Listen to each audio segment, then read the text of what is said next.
Everyone remember, there is only one thing to do when entering the Doom game. Survive, survive, and survive. Please remember the following key points. They will determine your life or death and whether our base city can survive. 1. The first thing upon entering the game is to confirm the Doom disaster event and gather relevant supply. Note this is crucial. 2.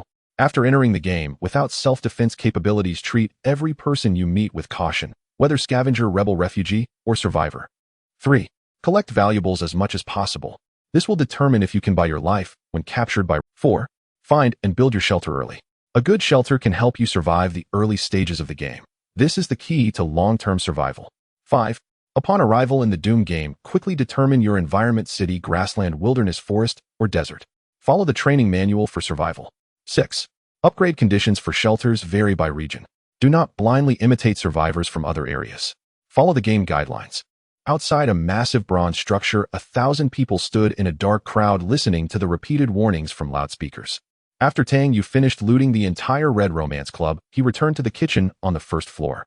2 hours had now passed since the battle and the scavenging began. This parallel world of Blue Star 3 years ago, as the sun moved around the galactic center, was captured by disasters struck worldwide: volcanoes, earthquakes, floods, heat, viruses, extreme cold. In just half a year, the global population plummeted by 80. Civilization nearly collapsed. Thus, the Doom game officially began.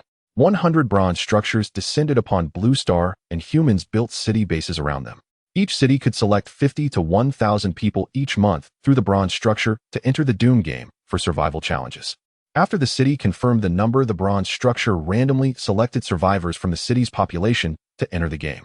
While undergoing survival challenges, they also had to contend with the Doom game's NPCs and players from myriad races. After each periodic disaster, survival resources rewards were distributed based on the number of survivors in each city base. These survival rewards became the lifeline for each city base. Tang Yu was one of the people chosen this month to enter the Doom game.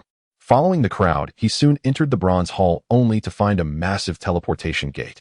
He stepped forward nervously, rubbing his hands together, then walked ahead. Pity I can't bring anything in. The thought just rose. Everything went black. When he opened his eyes, he stood in a vast city ruin. The streets were littered with damaged cars, shattered walls, and broken glass. Tang Yu even saw bullet holes peppering the walls. Looking around, he realized he was in a convenience store, but it had clearly been looted. He saw only a single bottle of mineral water on the floor. Tang Yu quickly picked it up and stuffed it into his jacket. From now on, every piece of supplies he saw was crucial. Just then, a game interface appeared before Tang Yu. Information about the Doom game appeared on the panel.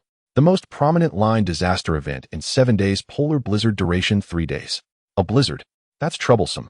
The choice of shelter would be critical, preferably an underground structure. Tang Yu pondered while looking at other pages. Shelter, backpack, chat. 3 options. Shelter was grayed out, awaiting his selection to activate. Opening backpack revealed sub-options. Items, health, skills, crafting. The item slots were only 5 at first. Tang Yu placed the water bottle in a slot only to find it occupied 2 slots. Evidently, item size determined slot occupancy, making selection important. Equipment like backpacks could increase slot count. Health displayed temperature, satiety, hydration, vitality, and stamina. Skills and crafting were both. Looking at the panel, Tang Yu muttered, "Is my status gamified?" Then he opened the chat page. New option. Friends was empty. Then he opened World Channel, and lines of chat messages scrolled by. Why am I spawned on a damned grassland, a godforsaken place? Did you see the disaster in 7 days? A polar blizzard. Tough.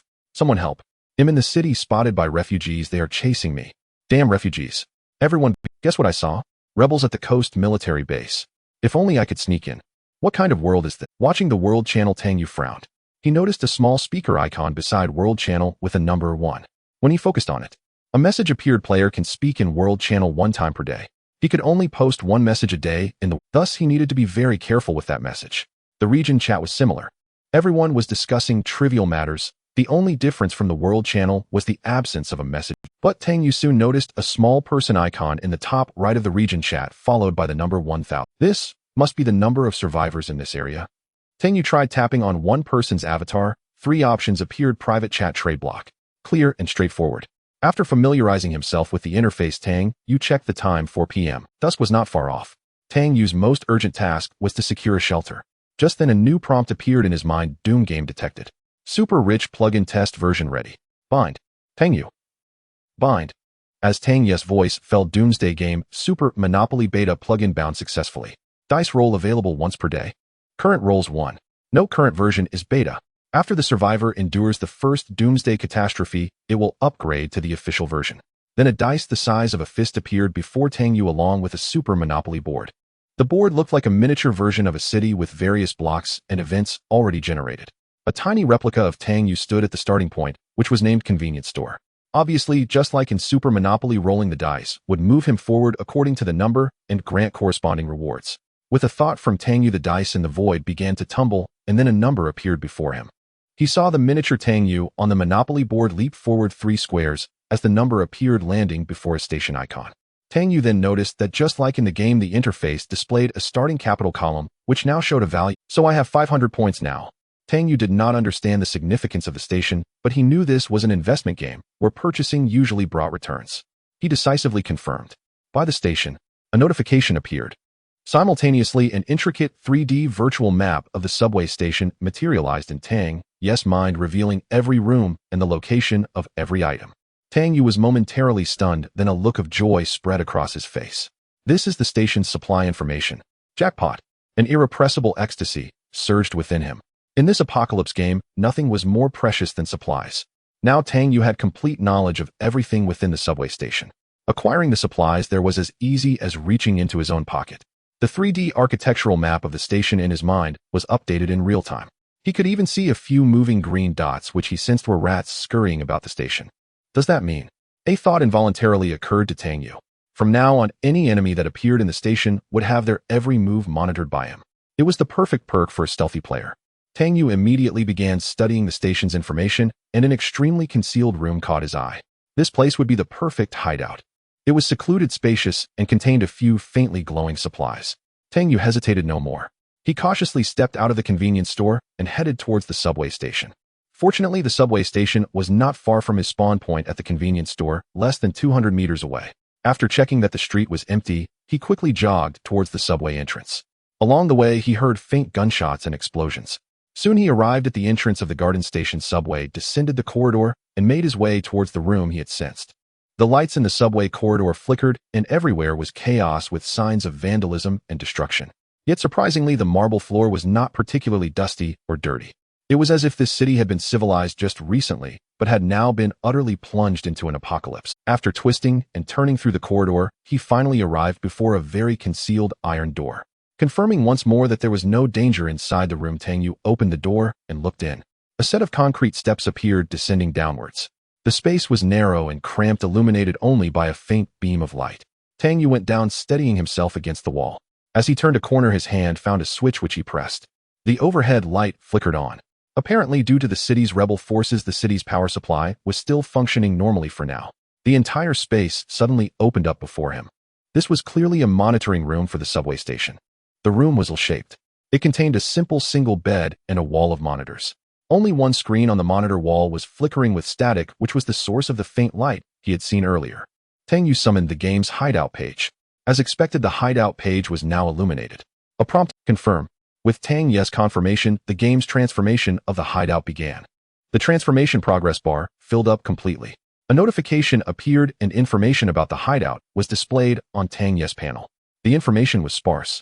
Tang Yu's gaze fell upon the 2 existing facilities in the room. Rest area affects sleep for 8 hours, restores 80 stamina, but decreases hunger by 40 and thirst by 30. Note, trust me, compared to sleeping on the floor, it will at least give you some psychological comfort. Next stage, rest area level 1. Upgrade requirements: 5,000 apocalypse coins, blanket X1, matches X1. Upgrade time: 30 minutes. Current upgrade materials insufficient. Hideout security door effect effectively blocks animal intrusion. Note, yes, its only function is to keep animals out. Next stage, hideout security anti-theft door level 1. Upgrade requirements: 25,000 apocalypse coins, anti-theft lock cylinder X1, tape measure X1. Upgrade time: 30 minutes. Current upgrade materials insufficient. Below the hideout page was a list of other constructible facilities. There were about a dozen facility projects in total, but without exception, all their icons were grayed out. Clearly, they were all unbuildable due to insufficient materials. This further reinforced for Tang Yu the critical importance of supplies in the apocalypse game. The collection of supplies became even more vital. Fortunately, his hideout was now established, and its configuration was already far superior to that of other players. His gaze fell upon the monitoring console in the hideout. That was where the few material items in this place were located. Tang Yu walked over to the console. 3 computers were completely black. A subway security uniform was draped. He picked up the uniform and searched it. His hand touched a hard object, and his expression froze slightly. Then an incredulous look spread across his face. He quickly pulled the object out. It was a pistol along with a holster. The pistol's information appeared before Tang Yu. Glock 17 pistol-type pistol. Slots occupied 2. Effective range 50 meters. Firing mode semi-automatic. Caliber 9 by 19 millimeters. Magazine capacity 17 rounds. Drawing on the brief pre-game training memories of the apocalypse, Tang Yu clumsily inspected the firearm, ejected the magazine, and checked the bullets. Not bad, a full magazine, with all 17 rounds intact. A slight sense of relief washed over him. This pistol was arguably his most reliable weapon at the moment. Weapons were the most crucial survival items in the apocalypse survival game, especially when navigating a city where refugees and rebels posed the primary threat to players just entering the game. If he could later take down an isolated rebel or refugee, he could scavenge their weapons and protective gear, granting him a semblance of survival capital in this apocalyptic world. He holstered the Glock 17 and slung it across his body, continuing to scavenge supplies. From another piece of clothing, he fished out 3 keys, 1 small and 2 large, and a look of delight spread across Tang Yu's face. Keys of all things. Key to apartment 15 main door effect unlocks the main door of apartment. Key to apartment 15 room 807 effect unlocks the door to room 807 in apartment 15. Key to locker 45 men's effect unlocks locker 45 in the station's men's changing room. Not bad, off to a good start. Keys were among the most vital resources in the urban areas of the apocalypse game. Only with the corresponding key could one enter a room and access its supplies. Of course, climbing through windows or smashing doors achieved the same result, but the noise would attract the refugees wandering the city. In the early game, that was nothing short of suicide. He tucked the keys into his inventory. Tang Yu then found a flashlight and a chocolate bar in a drawer. All the supplies in this hideout had been thoroughly scavenged. Glock 17 pistol X1, keys X3, flashlight X1, OE chocolate X1, mineral water X1. This was the sum total of Tang Yu's collected supplies so far. With food, water, weapons, and a hideout all secured, Tang Yu's first-day resource acquisition in the apocalypse game was off to a very smooth start. He went to the rest area, sat on the single bed, and opened the chocolate and mineral water to restore his hunger and hydration levels. He also opened the regional chat to check on others' progress. Anyone near the block shopping mall? Save me, rebels are right behind me. Brothers, there are 5 or 6 refugees near the block hotel. Watch out if you're nearby. Where should I set up my hideout? I feel like nowhere is safe. Can anyone trade me a weapon? He'll trade with a key. There's a lone refugee and I want to take him out. That guy upstairs is so bold. I have an extra knife, he'll trade. Whoa, what am I seeing? Those damn rebels are driving an armored car through the city. Everyone be extremely careful. As soon as he opened the page, he saw many players sharing information. But Tang Yu also noticed that the survival count in the top right corner of the regional chat had dropped from 100 to 983. His heart skipped a beat. Less than an hour had passed since he left the convenience store, yet 17 people had already died. The urgency of survival surged through him once more. No, it's not time to rest yet. I must hurry to improve my survival conditions. He finished the chocolate in 2 bites and placed the remaining half bottle of water back into his inventory. After checking the pistol's safety, Tang Yu exited the hideout and crept toward the other rooms of the subway station. Guided by the subway station map in his mind, he knew no one else was in this station. Even so, he remained extremely cautious, weapon in hand, as he walked through the station's corridors. The entire station was eerily silent. According to the map, the supply-rich areas were mainly concentrated in a few spots. The staff break room, the locker room, and the station control room.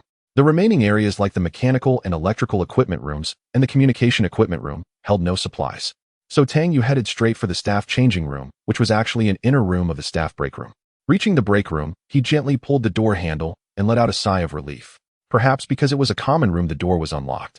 He entered and closed the door behind him. Inside the staff break room, it was a scene of utter chaos. Tables and chairs were overturned, glass shards were scattered everywhere. Obvious bloodstains remained on the floor, indicating a fight had occurred here. Unsure if the virtual map could truly reveal enemies, Tang Yu carefully inspected every corner of the room with his pistol drawn, ensuring no danger remained. He then holstered the pistol and began scavenging every possible supply in the room. First, the locker room. He had the key to locker 45, so he went straight to it. Using the key, he opened the locker door smoothly. Inside was a backpack. He opened it and looked inside. Marlboro cigarettes X1, encrypted USB drive X1, a energy drink X1. The backpack itself could be equipped directly onto his person. Simple backpack, capacity 20 slots. Movement speed 3, turn speed 1. After putting the backpack on, Tang Yu's inventory slots increased from 5 to 25. He also discovered that when collecting items, he only needed to select collect, and the item would automatically appear in his backpack. Very convenient. With the backpack, Tang Yu's scavenging speed noticeably increased. First, he checked all the openable lockers in the changing room, then moved on to the outer staff break room. In the end, Tang Yu only collected a box of matches, a screwdriver, a tape measure, 2 towels, and a blanket line. Though the haul was modest, Tang Yu's mood was excellent. He had managed to collect both items needed to upgrade the rest area of his hideout right here. He had also found the tape measure for upgrading the hideout's main door, leaving only an anti-theft lock cylinder. Now all that's left is the so-called apocalypse currency. Tang Yu thought to himself. Just as he was about to head to the station control room to continue scavenging, his expression suddenly changed drastically.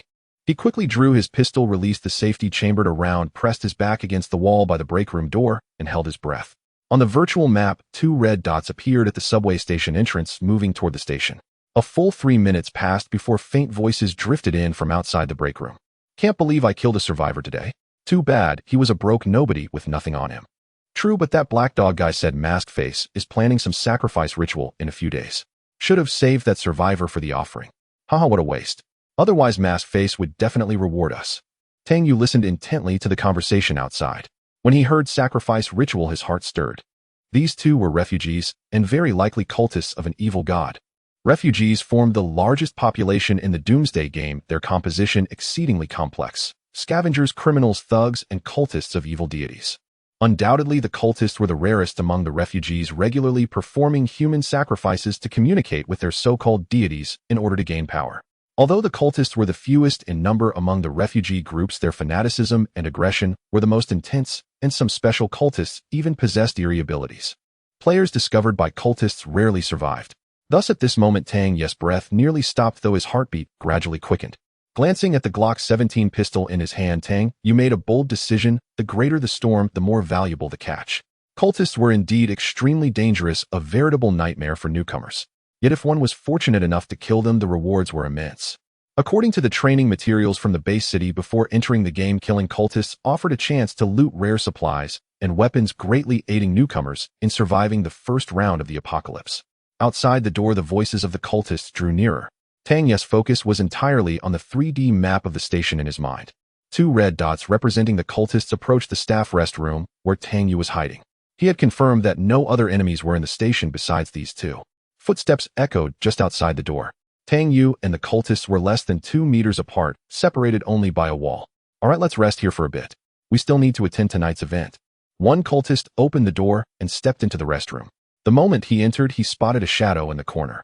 His combat instincts screamed a warning. Bang, bang, bang. Continuous gunfire erupted, bullets striking chests.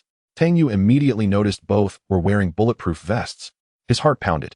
After the first 2 shots, he aimed the remaining bullets at their heads. Only when the magazine was empty and the firing pin clicked hollowly did Tang Yu gasp for air. It had been far too close. The cultist collapsed into a pool of blood, an expression of disbelief frozen on his face. Falling alongside him was his companion, who had raised his weapon at the first sound of gunfire, but was struck in a vital spot by Tang Yu and killed without resistance. Without a moment's hesitation, fearing the gunfire might attract new enemies, Tang Yu quickly dragged the bodies into the restroom and shut the door. He picked up the weapons dropped by the enemies, his attention fixed on the virtual map. After observing for 2 minutes and confirming no new threats, he turned a beaming smile toward the corpses of the cultists. It was then that Tang Yu realized these 2 were not cultists at all, just ordinary refugees. The most distinctive mark of a cultist was a deity emblem tattooed on the neck, and neither of these men had one. Still, their gear sent waves of ecstasy through him. Haha, I've hit the jackpot. He stripped the weapons and equipment from their bodies. 1 PM submachine gun with 1 magazine, 30 rounds of 9 by 18 mm ammunition, 2 PM 30 round standard magazines, 60 rounds of 9 by 18 mm ammunition, 1 AKS-70 4U short assault rifle with 1 magazine, 30 rounds of 5.45 by 39 mm ammunition, 1 AK-74 compatible magazine, 30 rounds of 5.45 by 39 mm ammunition, 2 PL-15 pistols, each with 1 magazine, 16 rounds of 9 by 19 mm, 5 F-1 defensive fragmentation grenades, 1 Damascus dagger, 1 6H, 5 bayonet, 1 terrorist balaclava, 1 half-face scarf, 2 Pakisov ballistic vests, level 2, 1 Malawian kwacha, chest rig, 1 SW micro, chest rig, 6 sterile bandages, 1 tube of Venus ointment, 2 beef sausages, 1 bottle of beer, and 3 of 0 Doomsday coins. Tang Yu stared at the bounty spread across the floor, feeling dizzy. Damn, I really struck it rich. But there was no time to dwell. He needed to return to his hideout to examine the equipment's stats properly. He stuffed everything he could into his backpack. Only then did he realize that the 2 chest rigs were equipment that increased backpack slots, though each person could only equip 1. Equipping the chest rig with 16 slots expanded his backpack from 25 to 41 slots. After tidying up the scene, he slung 2 long guns over his shoulders and hugged the bulletproof vests. Tang Yu sprinted toward his hideout, his heart soaring with the thrill of unexpected fortune, unable to contain his excitement. Truly, the greater the risk, the greater the reward.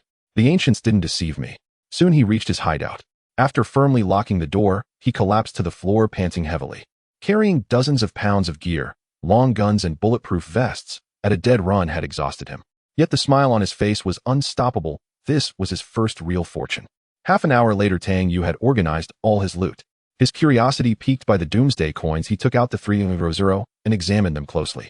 The Doomsday coins were paper currency, each bill worth 1000. Now I have all the materials to upgrade the rest area. Let's do it. It'll be done in half an hour. Tang Yu walked to the single bed with matches, a blanket, and the Doomsday coins. Sure enough, the rest area upgrade information had changed. Rest area affect sleep for 8 hours, a recover 80 stamina, reduce hunger by 40, a reduce thirst by 30. Note, trust me, compared to sleeping on the floor, this offers at least a little psychological comfort. Next stage, rest area level 1 upgrade requirements, 500 Doomsday coins, 1 blanket, 1 match. Upgrade time, 30 minutes. Upgrade material satisfied. Proceed with upgrade. What was there to hesitate about? Yes, as Tang Yu confirmed the upgrade, the single bed along with the matches, blanket, and 500 Doomsday coins were enveloped in a soft, radiant glow. Taking advantage of the upgrade in the rest area, Tang Yu opened the zone chat. Now I have an extra pistol and bulletproof vest, keeping them won't do much good. Let's see if I can trade for something useful. The zone chat was buzzing with activity. Tang Yu noticed that the number of players in his current zone had dwindled to 968, a further decrease. Perhaps due to the high death toll, messages from players seeking weapons and armor flooded the chat. 5 packs of instant noodles for a weapon, even a melee one will do. Trading a firearm for 2 keys. Contact me if interested. Brothers, anyone got healing items? Spare some. Am bleeding out and about to die. Grateful for any help. Got a crowbar image for trade, looking for a key to the abandoned factory. Contact me. Anyone have food and drink? Am screwed. My hunger and thirst are at 0 and my health is about to drop. Help. Tang Yu's eyes quickly locked onto one message, and he made contact. Tang Yu, where are your 2 keys from? Wong Bohu, bro, you got a firearm. These keys are for apartment 15 and the Red Romance Clubhouse. Never used, I swear. Image. Tang Yu's heart leaped with joy. He happened to have 2 keys for apartment 15 himself. What a coincidence. Tang Yu, I have a pistol image, but 2 keys aren't enough. Wong Bohu, damn, a legend. In just one afternoon, where did you get a pistol with a full magazine? Shocked emoji. Wong Bohu, legend, you're right, it's not enough. But aside from the keys, I've only got some food and drink. How about I throw in a piece of info with the trade? Tang Yu, what info? You're not scamming me, are you? Wong Bohu, no way. This info is classified, only a few in the real world know it. I stumbled upon it. So deal or not? Tang Yu, if it's so valuable, why trade it so easily? Wong Bohu, come on, legend. Right now a firearm is worth more than anything else. Besides, once the first disaster passes in this apocalypse game, everyone will know this info. Telling you now doesn't hurt, but for now few are in the know. Tang Yu frowned at Wong Bohu's words. Secret info. Wong Bohu didn't seem to be lying. Tang Yu, find 2 keys plus that info. Hope you're not deceiving me. Wong Bohu, haha, rest assured, legend. It'll be worth your while. Tang Yu immediately traded a pistol and a magazine of bullets, while Wong Bohu sent over the keys to apartment 15 in the Red Romance Clubhouse. At the same time, Wong Bohu's message came through. Wong Bohu, legend, hey, race the info if you can collect graphics cards, that electronic component, as early as possible. After the first apocalypse disaster, our game version will merge with the veteran player's version. Then graphics cards will become crucial. They're key to obtaining disaster coins. Disaster coins are the rare trading currency in the apocalypse world. Graphics card, disaster coin. 2 new item names appeared before Tang Yu. But what use were they? What intrigued Tang Yu most was the mention of merging with the veteran player's version. Tang Yu, you mean our current zone only has new players? Wong Bohu, exactly, legend. Before the first disaster ends, the world is only for us newbies. The game difficulty is set to beginner. Only after we survive the first disaster will our world merge with the veterans version. Then the difficulty will skyrocket and we'll officially encounter players from all races. With Wong Bohu's confirmation, Tang Yu immediately understood. It was like their current world was a new server and the veterans were on the main server. Only after surviving the first disaster would the new server merge with the main one, plunging them into the real apocalypse game alongside veterans and players from myriad races. Just thinking about its survival would become exponentially harder. Not only would the environment grow harsher, but they'd also face higher-level, better-equipped players from other races. Tang Yu's gaze fell on the subway station's surveillance console nearby. He had to seize every opportunity to. Tang Yu was glad had chosen to trade with Wang Bohu for this information. It gave him a clearer understanding of the survival challenges ahead. Acting on impulse, Tang Yu went to the console and started prying open the 3 computer cases. Clearly, they had been damaged by some unknown force, leaving only a few broken electronic components. CPU fan 1, RAM stick 1, power supply unit 1, power cord 1. The haul was negligible, nothing particularly special. Still, Tang Yu collected everything. Though he hadn't found a graphics card, had discovered a new way to gather supplies, scavenging computer cases. The components had obtained were mostly electronics, which he figured would come in handy later in survival. Tang Yu glanced at the door of his hideout, then posted 2 messages in the zone channel. Damascus Dagger 1 image trading for 1 anti-theft lock, core, plus any 1 key. Contact me if interested. Level 2 bulletproof, vest 1 image trading for hideout upgrade materials. Contact me if interested. Players in the chat were stunned by Tang Yu's posts. Another guy trading a melee weapon. Why are there so many big shots with weapons? Is this legend planning to upgrade his hideout door directly?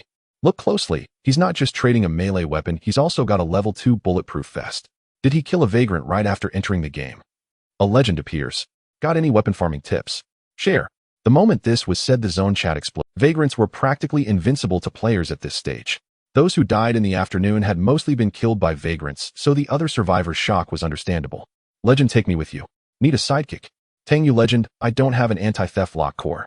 Can I trade food? 3 packs of instant noodles. Private messages flooded Tang Yu's inbox, but most offered food or other resources for weapons. He ignored them all. Some private offers tempted him, but he held out for hideout door upgrades. Hello, can I trade 1 anti-theft lock core plus a tactical sight image for your items? Huh. Tang Yu sat up straight and opened the image to examine it. Tang Yu felt a surge of joy as he examined the tactical sight data sent to him. DP Reflex Compact Sight Effect increases aiming precision, long range, shooting accuracy 25. Magnification 1x. Compatible firearm, submachine guns, assault rifles. This sight was perfect for the 2 weapons he currently possessed. Tang Yu immediately contacted the player to complete the transaction. He traded 1 Damascus Dagger for an anti-theft lock cylinder and a tactical sight. He then took the anti-theft lock cylinder and tape measure to the entrance of his hideout. Hideout security door effect effectively blocks animal intrusion. Note indeed its sole purpose is merely to keep animals out. Next stage, hideout security anti-theft door level 1. Upgrade requirements 2500 Doom coins, anti-theft lock cylinder 1, tape measure 1. Upgrade time 30 minutes. Upgrade materials met. Proceed with upgrade. Yes, the hideout door immediately entered an upgrade state, and Tang Yu spent all his remaining Doom coins. Just then the rest area had finished its upgrade. The once flimsy single bed mattress had been replaced with a thick blanket, and the iron frame had become a wooden structure. Rest area level 1. Affect sleep for 6 hours, a recover 80 stamina, reduce satiety by 30, a reduce hydration by 20, provides some warmth 10 chance to remove negative effects. Note passable, at least it's sleepable. Next stage, cozy rest area level 2. Upgrade requirements ventilation duct level 1, 0 Doom coins, energy saving bulb 1, energy cell 1. Upgrade time 1 hour. Current upgrade materials insufficient, cannot upgrade. Tang Yu also noticed a craft button had appeared at the bottom of the rest area's interface. He tapped it open and several crafting lists appeared before him. They were single blanket crafting requirements, wool 10, linen thread 2. Single quilt crafting requirements, cotton 15 and needle and thread 1. Single mattress crafting requirements, palm fiber 3, rubber 1. Pillow crafting requirements, cotton 2, polyester 2. A complete set of bedding. Having just completed his first day in the Doomsday game, Tang Yu's experience had been extraordinarily eventful, but his stamina was utterly depleted, and he was having just completed his first day in the Doomsday game. Tang Yu's experience had been extraordinarily eventful, but his stamina was utterly depleted, and he was thoroughly exhausted. When he awoke again, it was early the next morning, roused by the urge to relieve himself. After a quick trip to the restroom, he was fully awake and began planning the day's actions.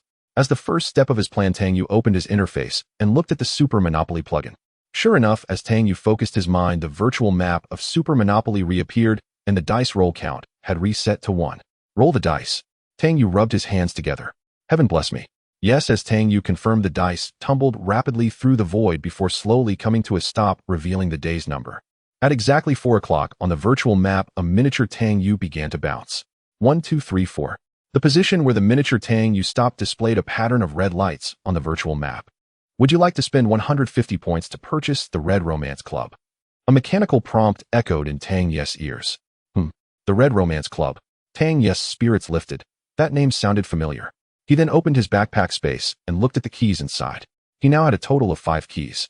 They were the key to the main entrance of Building 15, the key to room 715 in Building 15, the key to room 807 in Building 15, the key to locker 45 in the subway station changing room, and the key to the main entrance of the Red Romance Club. Holy shit, this is it. Tang Yu took out the metal key that could open the main entrance of the Red Romance Club and repeatedly compared it with the Super Monopoly game interface. No doubt about it, it was the Red Romance Club. Tang Yu immediately selected yes. With his confirmation, a new 3D map materialized in his mind, the virtual map of the Red Romance Club. A faint smile crept across Tang Yu's lips. When luck came, it was unstoppable. That key from yesterday, merely an incidental part of a trade, had unexpectedly found its use today. Thus, today's exploration destination was set. However, there were still a few things to take care of. The first matter, Tang Yu glanced at the Super Monopoly panel interface and raised an eyebrow. Because the wealth points displayed were now 153, this was completely off. Yesterday, the initial Monopoly points were 500, 250 were spent on the station, and today 150 were spent on the Red Romance Club, leaving only 100 points. So where did the extra 53 points come from? Tang Yu immediately checked the system log and suddenly understood. He had completely forgotten that purchasing assets generates investment returns. At 5 o'clock in the morning, the Super Monopoly refreshed, and the system notification appeared at that time. But Tang Yu was fast asleep and missed it entirely. Day 2 of the Apocalypse game, Super Monopoly Investment Return Summary. There is one investment, Subway Garden Station, with a daily return of 53 points. Tang Yu's gaze shifted to the Red Romance Club. If this logic held, owning a property would increase wealth points the next day. Now that he had 2 properties, wouldn't tomorrow bring double the joy? This was a complete surprise. On this new day, Tang Yu was overjoyed by this unexpected gain. He then checked other tasks. The security door of his hideout had also been upgraded. Hideout security door level 1. Effect made of thick steel and a precision lock. This door can resist invasion by ordinary creatures. Note: upgrading the security door is your first step toward survival in the apocalypse. Next stage, hideout security alloy door level 2. Upgrade requirements: ventilation shaft level 1, bathroom level 1, 0 apocalypse coins, alloy steel 2, glass 1, foam glue 1. Upgrade time 1 hour. Current upgrade materials insufficient, cannot upgrade. Excellent. It seemed there was no need to consider an upgrade for now.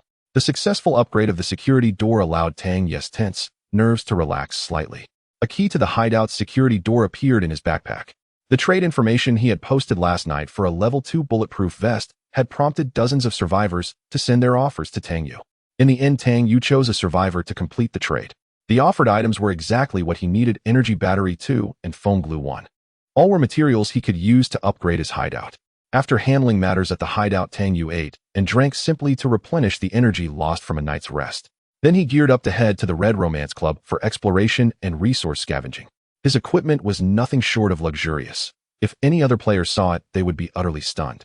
Primary weapon: PM submachine gun, 3 magazines, 90 rounds equipped with tactical sight. Secondary weapon: PL-15 pistol, I-16 rounds loaded. Melee weapon: 6H5 bayonet. Throwing weapon: 5F1 defensive fragmentation grenades. Vest level 2 bulletproof vest. Backpack: 20 slot backpack, 16 slot tactical rig. Medical supplies: 6 sterile bandages, 1 tube of venous ointment. Tang Yu was thoroughly satisfied with his gear, which armed him from head to toe. When skills fall short, gear makes up for it. As long as he stayed cautious and managed to reach the Red Romance Club safely with the help of the virtual map, any enemy would surely taste the essence of a stealthy ambush. Tang Yu walked through the pitch-black subway tunnel, flashlight in hand, heading toward the Red Romance. From a distance, the Red Romance was not far from the Garden subway station, merely about 500 to 600 meters away.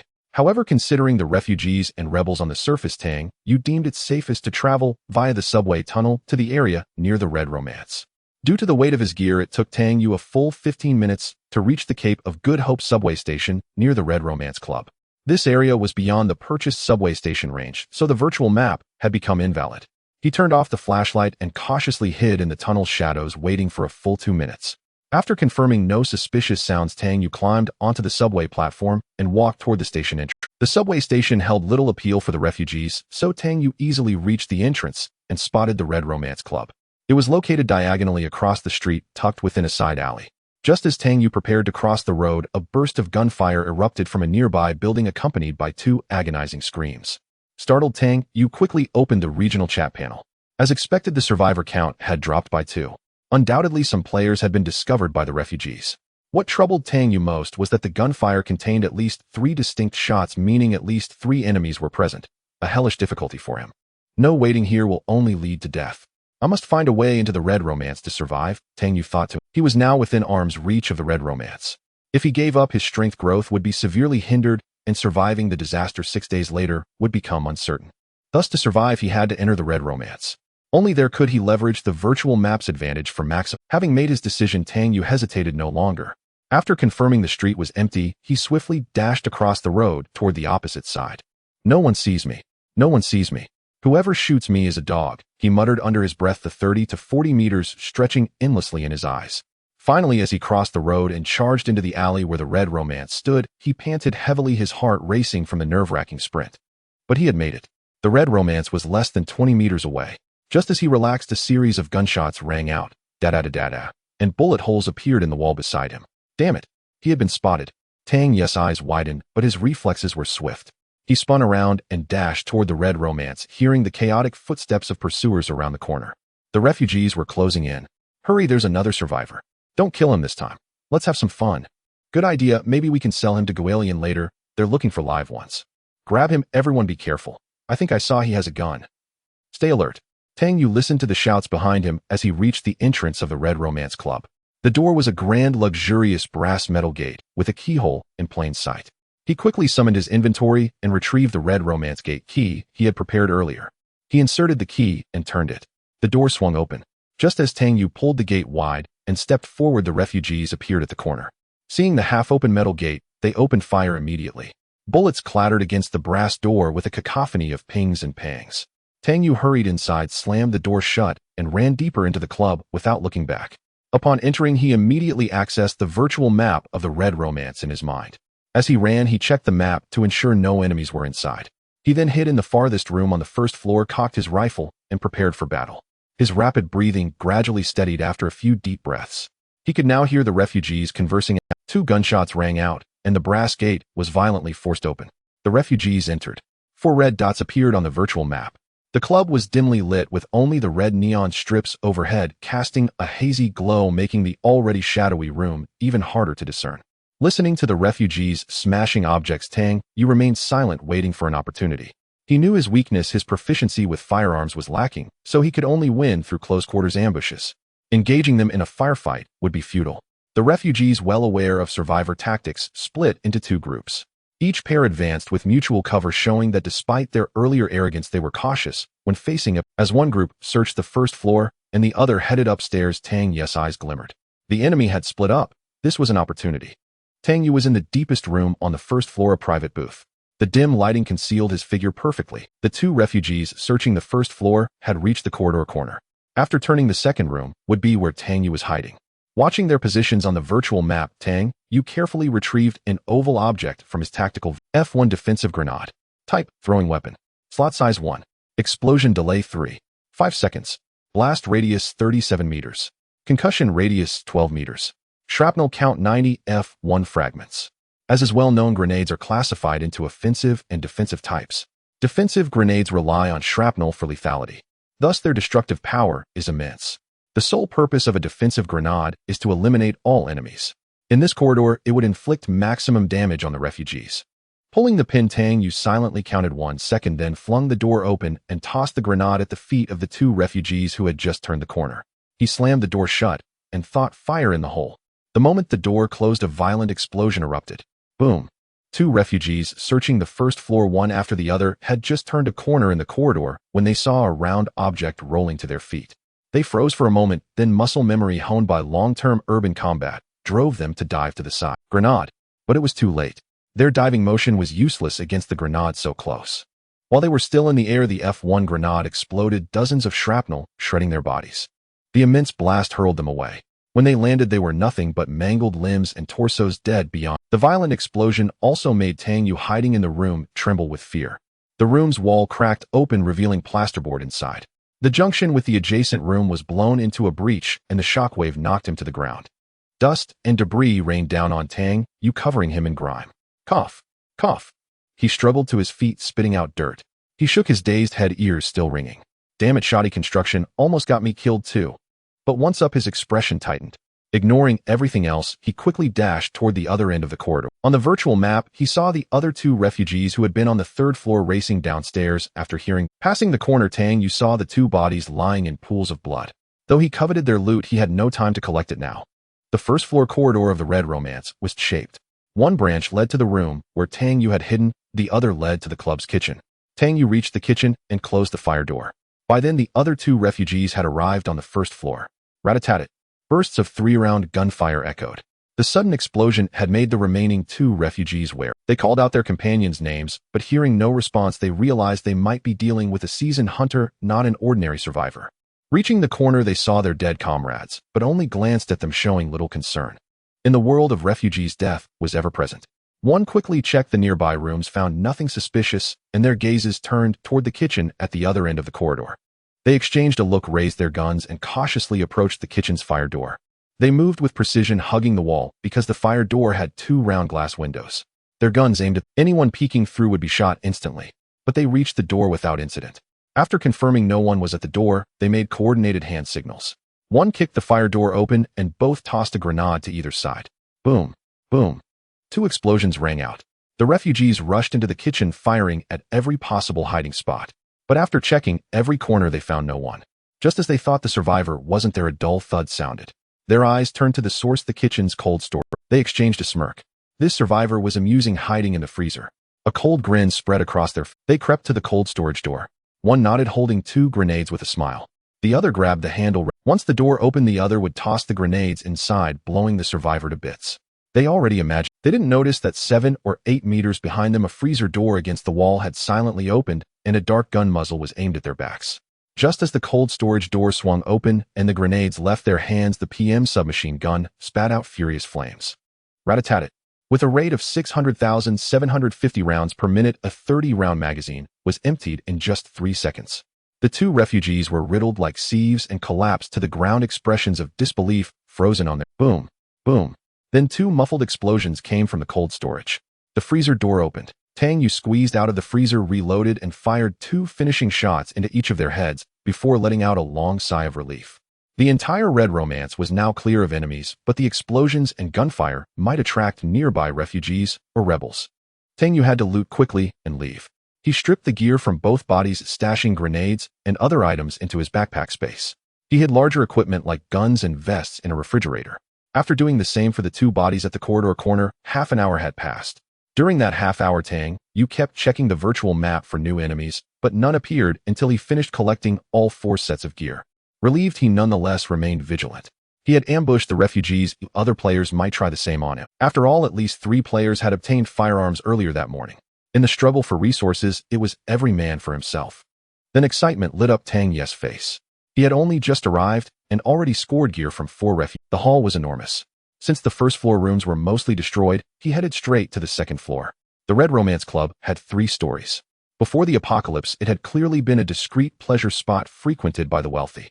After just 2 rooms, he found 15000 apocalypse coins on sofas and tables, along with 2 valuable guitar picks. Tang Yu began happily looting. Gold necklace, good stuff taken.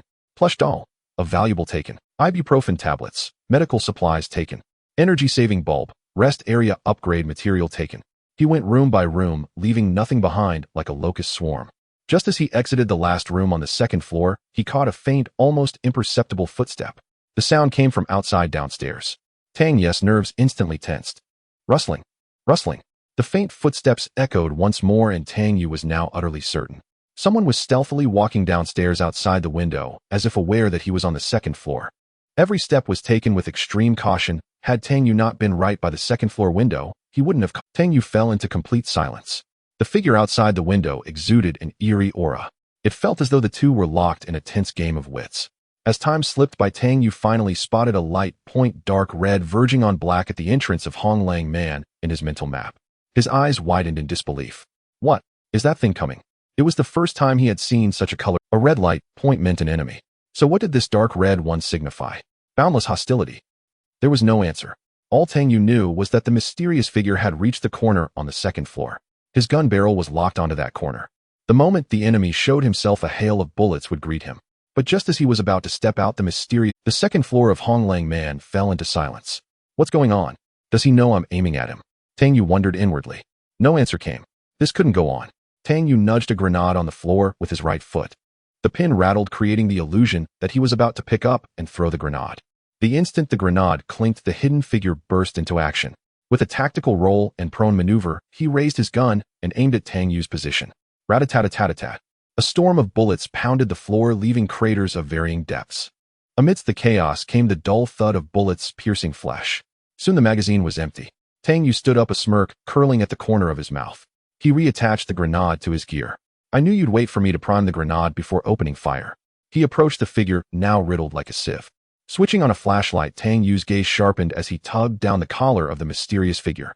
A cryptic symbol was etched into the neck. A tattoo. Tang Yu's face turned grim as he stared at the corpse. This was a cultist of an evil god, different from the two vagrants last night. This one was the real deal. But in the next moment, excitement flickered across Tang Yu's face. He looked at the corpse as if it were a treasure chest. Cultists always carried high-tier rare items. This had been emphasized in the training materials before the Doomsday game began. He looked at the corpse as if it were a treasure chest. Cultists always carried high-tier rare items. AS Val Special Assault Rifle. Type Assault Rifle. Slots 52. Effective range 400 m. Firing modes semi-auto, full auto. Rate of fire 900. Sight distance 420. Caliber 939 mm.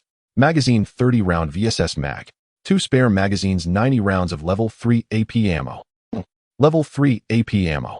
Type 939 mm. Ricochet rate 40. Fragmentation rate 20. Bleed rate 10. Severe bleed rate 20. Heat 45. Jam probability moderate. Misfire probability very low. Effect penetrates level 3 vests. 50 chance to penetrate level 4 vests. Our recoil 7. Shattered mask. Type facewear. Slots 22. Protection eyes jaw. Ricochet probability high. 6B13 assault armor. Type light body armor. Weight 2. 8 kilograms. Slots 34. Material aramid. Armor level 2. Coverage chest, stomach, back, sides, throat, groin. Plate pockets, front, back. Plate level 4. Movement speed 1. Rotation speed 0. Military backpack. Capacity 42. Reinforced combat boots. Type rare, gear feet. Material leather, cashmere, steel plate. Stab resistance level 2. Warmth excellent. Movement speed bonus 10. Stealth movement bonus 15. Fireplace construction blueprint. Type rare blueprint. Effect 1. Build a fireplace in the rest area of the hideout to raise indoor temperature by 10°C to 50°C. Effect 2. Every 2 hours after lighting, 60 chance to remove 1 negative status effect from construction requirements. Ventilation duct level 1 300. Doom. Coins 30 units of stone, 10 bolts, 10 nuts. Construction time 1 hour. Gazing at the dazzling array of gear, Tang Yu's lips curved upward like a fish's mouth. An assault rifle, body armor with level 4 plates, a face mask, a backpack, rare combat boots, and a rare construction blueprint. Any one of these items would stir a massive uproar in the chat room. But now Tang Yu had an entire set before him, especially the combat boots and the fireplace blueprint. Both were crucial for surviving the disaster event in 6 days, the polar blizzard. A fireplace wasn't a standard hideout fixture, so it didn't appear in the construction menu. But with the blueprint, it could be built directly. That was the value of a cultist. With the fireplace, Tang Yu's odds of surviving the first disaster event rose. He quickly stowed the items into his backpack, swapping out his combat boots, body armor, and main weapon. Donning the ballistic mask, Tang Yu's entire gear set was now nearly completely upgraded. Thanks to the new assault rifle's level 3 AP rounds, his offensive capability had been dramatically enhanced. Vests below level 4 were now like paper under his firepower, offering no real protection. This sent a chill down Tang Yu's spine. He was grateful for his past life experience with shooting games, which taught him all the dirty tricks of battlefield ambushes. It was only through deception that he had lured out the cultist and survived. If that cultist had landed a single hit on his level 2 vest, he'd have been dead. This made Tang Yu even more cautious and wary of the city. As he was about to head to the 3rd floor to scavenge, his eyes caught something at the corner of the staircase. There, lying quietly, was a notebook. What is this? Tang Yu picked up the notebook, and what caught his eye was a mysterious symbol depicting a giant eye. The notebook was filled with dense cryptic symbols that belonged to no language he knew. Notebook of a cult follower. Description: a notebook used by cult followers to record important information, but one requires the corresponding knowledge or a decryption USB drive to understand its contents. Tang Yu was secretly astonished. He hadn't expected such an unexpected windfall. This notebook surely contained crucial information among the cult followers, but unfortunately, he couldn't decipher it now. He could only stow it in his backpack and hope to crack it later. Having already looted the second floor before the previous battle, Tang Yu headed straight for the third floor. The looting on the third floor proceeded smoothly without any unexpected incidents. Every room was in disarray, with some still containing luggage and other items left behind by guests. Unfortunately, none of them were spatial backpacks, so Tang Yu simply collected the supplies inside and moved on.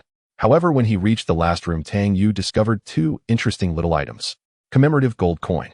Type valuable item. Description: a commemorative coin issued by Sparrow Snail City to celebrate the 80th anniversary of the city's war victory. It is said that some people are actively collecting these. Keycard holder. Container size 44/16 slots. A container specifically designed for holding keys or loose change. Tang Yu finally learned the name of his city, Sparrow Snail City. The keycard holder was also extremely useful to him now, as each key in his backpack space took up a single slot. But now by placing all 5 keys into the keycard holder, it would occupy only one item slot in his backpack, freeing up a significant amount of space. He simply tossed the commemorative gold coin in as well. After Tang Yu finished looting the entire Red Romance Club, he returned to the kitchen on the first floor. 2 hours had now passed since the battle and the scavenging began. Inspired by the keycard holder, Tang Yu realized that items in the backpack space could be stacked. He retrieved the spoils he had hidden in the refrigerator. He placed all the grenades and small items into spare rigs or backpacks, stacking them one by one. In the end, only the 2 least valuable level 2 bulletproof vests, 2 submachine guns, and 4 combat knives remained, which he couldn't carry. Tang Yu directly accessed the area chat. Tang Yu high-level supplies for sale, limited quantity, first come first served. Tang Yu 2 submachine guns, each with a magazine and 30 rounds, limited quantity, only trade for rare supplies, blueprints, or items. Tang Yu level 2 bulletproof vest, the best choice for survival and escape, increasing survival probability several times over. Only 2 available, priority trade for shelter upgrade materials. DM me your offer, highest bidder wins. Tang Yu 4 combat knives for close combat, don't miss out if you lack weapons. Priority trade for cotton, stone, wood, and similar materials. DM me your offer, highest bidder wins. After sending 4 consecutive messages, the constantly scrolling area chat experienced a brief moment of blankness. The next moment, the area chat exploded. Messages began rolling across the screen like a landslide, all filled with the shock of the survivors. Holy crap, holy crap. What am I seeing? Did he just raid a rebel armory? Are you insane? I'm still playing hide and seek with refugees, and God Yu is already slaughtering everything in sight. I just heard constant gunfire and explosions from a nearby building, and I was trembling in fear. Could that be this big shot in action? Did he just wipe out a refugee squad? Damn, how come I almost got killed by refugees while he has all this gear? Why is the gap between people so huge? I'm still starving and too scared to go out while God Yu is already selling military hardware. Wait, wasn't this the same big shot selling weapons and vests last night? Did he restock today? The Apocalypse's arms dealer. God Yu, I sent you a DM, check if my stuff is good for Some were incredulous. Some were shocked and couldn't believe it. Others were psychologically unbalanced, overwhelmed by the dense chat messages and the constant pings from private messages. Tang Yu turned off the notification sound and began to review his DMs. He also kept an eye on the virtual map. Unsurprisingly, the most people wanted to trade for the 2 submachine guns, but the vast majority were jokers trying to take advantage, and some even wanted to freeload. He directly blocked those. Among the remaining messages, Tang Yu spotted some relatively good items. Camouflage coating sticker. Type: effect, a coating sticker for the shelter's main door, automatically camouflaging and changing color based on the surrounding environment, reducing detection probability by 60. Ventilation duct modification blueprint. Safety type. Type: rare blueprint. Effect 1 modifies the structural effect of the shelter facility ventilation duct, increasing ventilation performance by 40 and indoor harmful gas expulsion speed by 30. Construction requirement: ventilation duct level 1 N times coins 1x, insulation, paint 1x, exhaust fan. Construction time 2 hours. In the end, Tang Yu settled on these 2 items.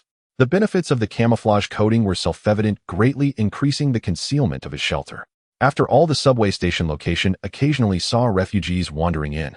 If refugees discovered the shelter while Tang Yu was out or resting at night, it would be a devastating blow. As for the ventilation duct modification blueprint, it was essentially a special upgrade version of the ventilation duct. It required building a level 1 ventilation duct before modification, focusing on improving indoor air circulation. And Tang Yu happened to have a blueprint for a fireplace. When the first disaster, the polar blizzard, struck, indoor heating would be essential.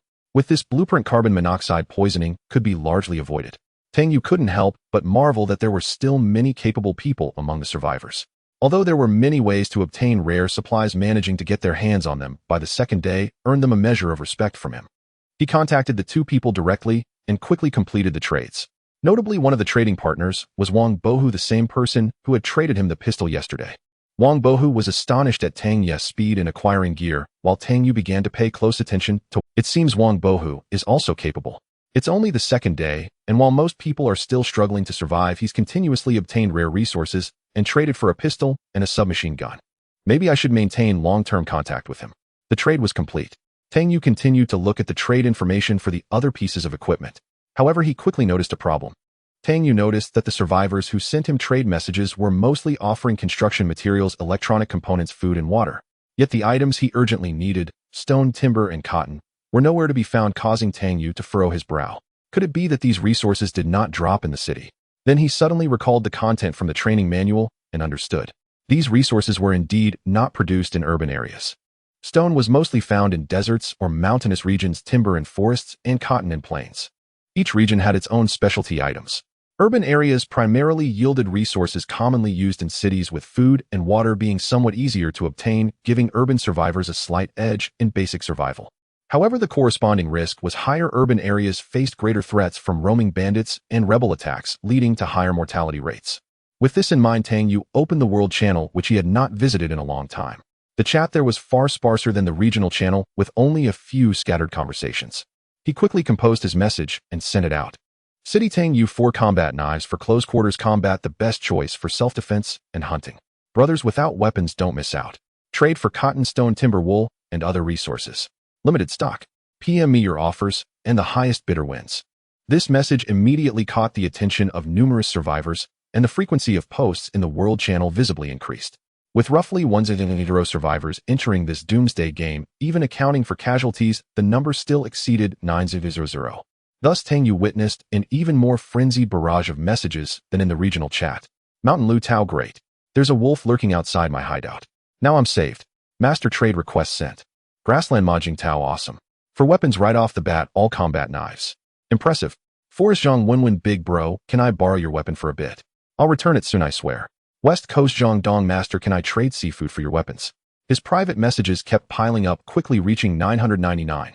This time Tang Yu was well prepared. He set up keyword filters in his inbox, deleting all messages without offers and using search functions to screen potential trade partners.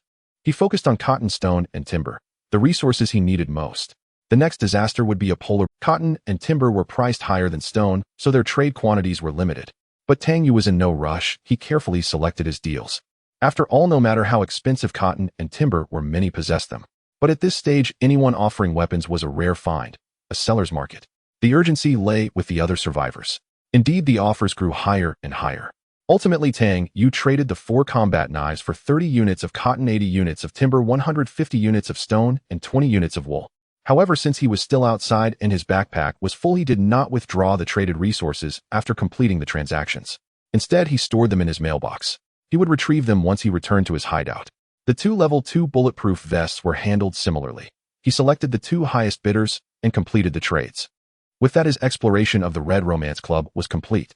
Now his sole goal was to return safely to his hideout. After double-checking all his gear and supplies to ensure nothing was left behind, he stepped out of the Red Romance Club and strode swiftly toward the subway station across the street.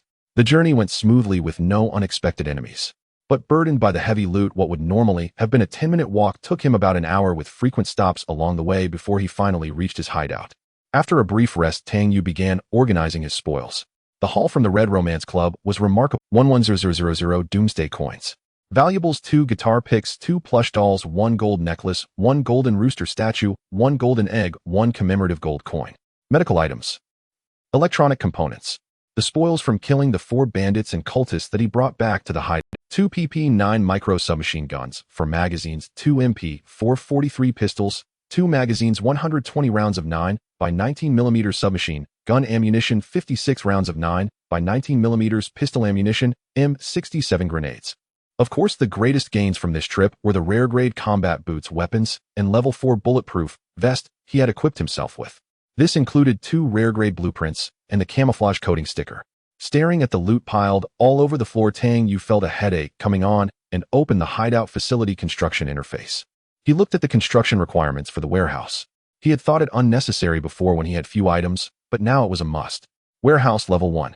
Effect provides a 5x840 slot resource warehouse within the hideout. Construction requirements 10000 Doomsday coins 1 backpack with 6 or more slots. Construction time 30 minutes. Tang Yu took the 8-slot military pack and began building the warehouse near the hideout entrance. The military pack disappeared and 100 Doomsday coins were consumed.